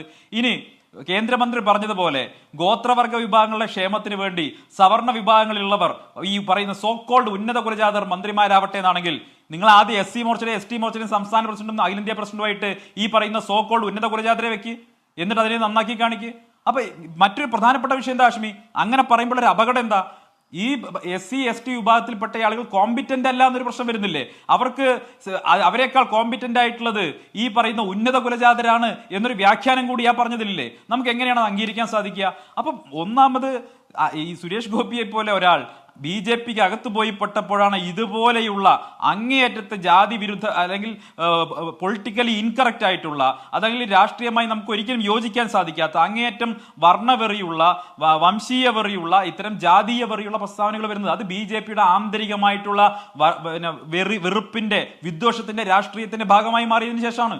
അപ്പൊ സ്വാഭാവികമായിട്ടും ഈ വെറുപ്പിന്റെ വിദ്വേഷത്തിന്റെ രാഷ്ട്രീയം മലയാളികൾ ഇപ്പൊ തിരിച്ചറിയുന്നു. അവരുടെ വായിൽ നിന്ന് പുറത്തു വരുന്നു. ഇപ്പോഴും പുറത്തു വരുന്ന എന്താ, ഇപ്പോഴും ആവർത്തിച്ചുകൊണ്ടേയിരിക്കുന്നു ഈ മലയാളികളൊക്കെ ഭീകരവാദികളാണ്, തെറ്റുകാരാണ്. എന്റെ നിസ്സാരമായിട്ടുള്ള ചോദ്യം എന്ന് പറയുന്നത്, ഈ രാജ്യത്തിന് വേണ്ടി രക്തസാക്ഷികളായിട്ടുള്ള മലയാളികൾ മുഴുവൻ പാകിസ്ഥാൻകാരാണ്, അല്ലെങ്കിൽ പാകിസ്ഥാൻ അനുകൂലികളാണ്, ഭീകരവാദികളാണ് എന്നൊരു തോന്നൽ BJPക്കാർക്കുണ്ടോ? ഇനി ഏതെങ്കിലും ഇവിടെ അജ്മൽ കസബിന് വേണ്ടിയിട്ട് പ്രാർത്ഥിച്ചു എന്നാണ് പറയുന്നത്. നിങ്ങൾ മനസ്സിലാക്കേണ്ട ഒരു കാര്യം, ഞാൻ വായിച്ച വാർത്തയിൽ ഞാൻ കാണുന്നത് അജ്മൽ കസബിന് വേണ്ടിയിട്ട് പ്രാർത്ഥിച്ച ഖത്തീബിനെ അവിടുത്തെ കമ്മിറ്റി തന്നെ, പള്ളി കമ്മിറ്റി തന്നെ പുറത്താക്കി. നടപടി ആരെടുക്കേണ്ടത്? നിയമപരമായ നടപടി എടുക്കേണ്ടത് നിങ്ങളുടെ സഖ്യകക്ഷിയായിട്ടുള്ള CPM ആണ്, അതല്ലെങ്കിൽ നിങ്ങളുടെ CJP എന്ന് വിളിക്കുന്ന ഈ പ്രസ്ഥാനമാണ്. ഒന്നുകിൽ നിങ്ങൾ കേന്ദ്രം നടപടിയെടുക്കണം, അല്ലെങ്കിൽ കേരളം നടപടിയെടുക്കണം. നിങ്ങൾ ഇത് രണ്ടും ചെയ്യാതെ ഇവിടെ ചർച്ചയിൽ വന്നിരുന്ന ഇതാ അജ്മൽ കസബിന് വേണ്ടിയിട്ട് പ്രാർത്ഥന നടന്നേ എന്ന് പറയുന്നതിൽ എന്താ അർത്ഥമുള്ളത്? നിങ്ങൾ ഒരു കാര്യം മനസ്സിലാക്കേണ്ടത്, ഒരു അതുപോലുള്ള വിവരക്കേട് കാണിച്ചാൽ കേരളം മൊത്തം, ഞാനിപ്പോഴും പറഞ്ഞു, എന്റെ ചർച്ചയിൽ വന്നിരുന്നതാണ് അങ്ങേയറ്റം നിരുത്തരവാദപരമായ രീതിയിൽ കേരളം പാകിസ്ഥാനാണെന്ന് എന്ന പ്രസ്താവന BJPയുടെ സംസ്ഥാന നേതാവ് നടത്തിയത്. ഈ സമയം അത്രയും ഒരു തിരുത്തുണ്ടാവുന്നില്ല എന്നുള്ളത് അങ്ങേയറ്റം സങ്കടകരമാണ്. അത് ആ സങ്കടം ഒരിക്കൽ കൂടി ആവശ്യമുള്ളൂ. ഞാൻ തിരികെ എത്താം. JK, ഇനി ജോർജ് കുര്യൻ എന്താണ് തിരുത്തി പറഞ്ഞ ഫിനാൻഷ്യൽ കമ്മീഷനെ സമീപിക്കണം എന്നതാണെങ്കിലോ, ഇനി ഫിനാൻഷ്യൽ കമ്മീഷനെ സമീപിച്ചാലോ അവിടെ ഇരിക്കുന്ന മാനദണ്ഡങ്ങൾ പഴകിയ മാനദണ്ഡങ്ങളാണ്. അത് കേരളത്തിന് ഏതെങ്കിലും തരത്തിൽ ഉപകാരപ്പെടുന്നതല്ല. അതിൽ ഡെമോഗ്രാഫിക് പെർഫോമൻസിൽ മാറ്റമുണ്ടാവണമെന്ന് നമ്മൾ ആവശ്യപ്പെടുന്ന ഒന്നും നടന്നിട്ടില്ല. ഈ ഫോറസ്റ്റ് എക്കോളജിയിൽ മാറ്റമുണ്ടാവണമെന്ന് ആവശ്യപ്പെടുന്ന ഒന്നും ഉണ്ടായിട്ടില്ല. ടാക്സ് ആൻഡ് പോപ്പുലേഷൻ, ഈ പറഞ്ഞ മാനദണ്ഡങ്ങളിൽ ഗണ്യമായ മാറ്റം ഉണ്ടാവണം നമ്മൾ ആവശ്യപ്പെടുന്ന ഒന്നും ഉണ്ടാവുന്നില്ല. ഒന്നും ഉണ്ടാവാതെ നമ്മൾ പോയി ഫിനാൻഷ്യൽ കമ്മീഷനെ സമീപിച്ചാൽ 1.9 എന്ന് പറഞ്ഞാൽ പിന്നെയും കുറയാനേ ഇടയുള്ളൂ. ജയിക്ക്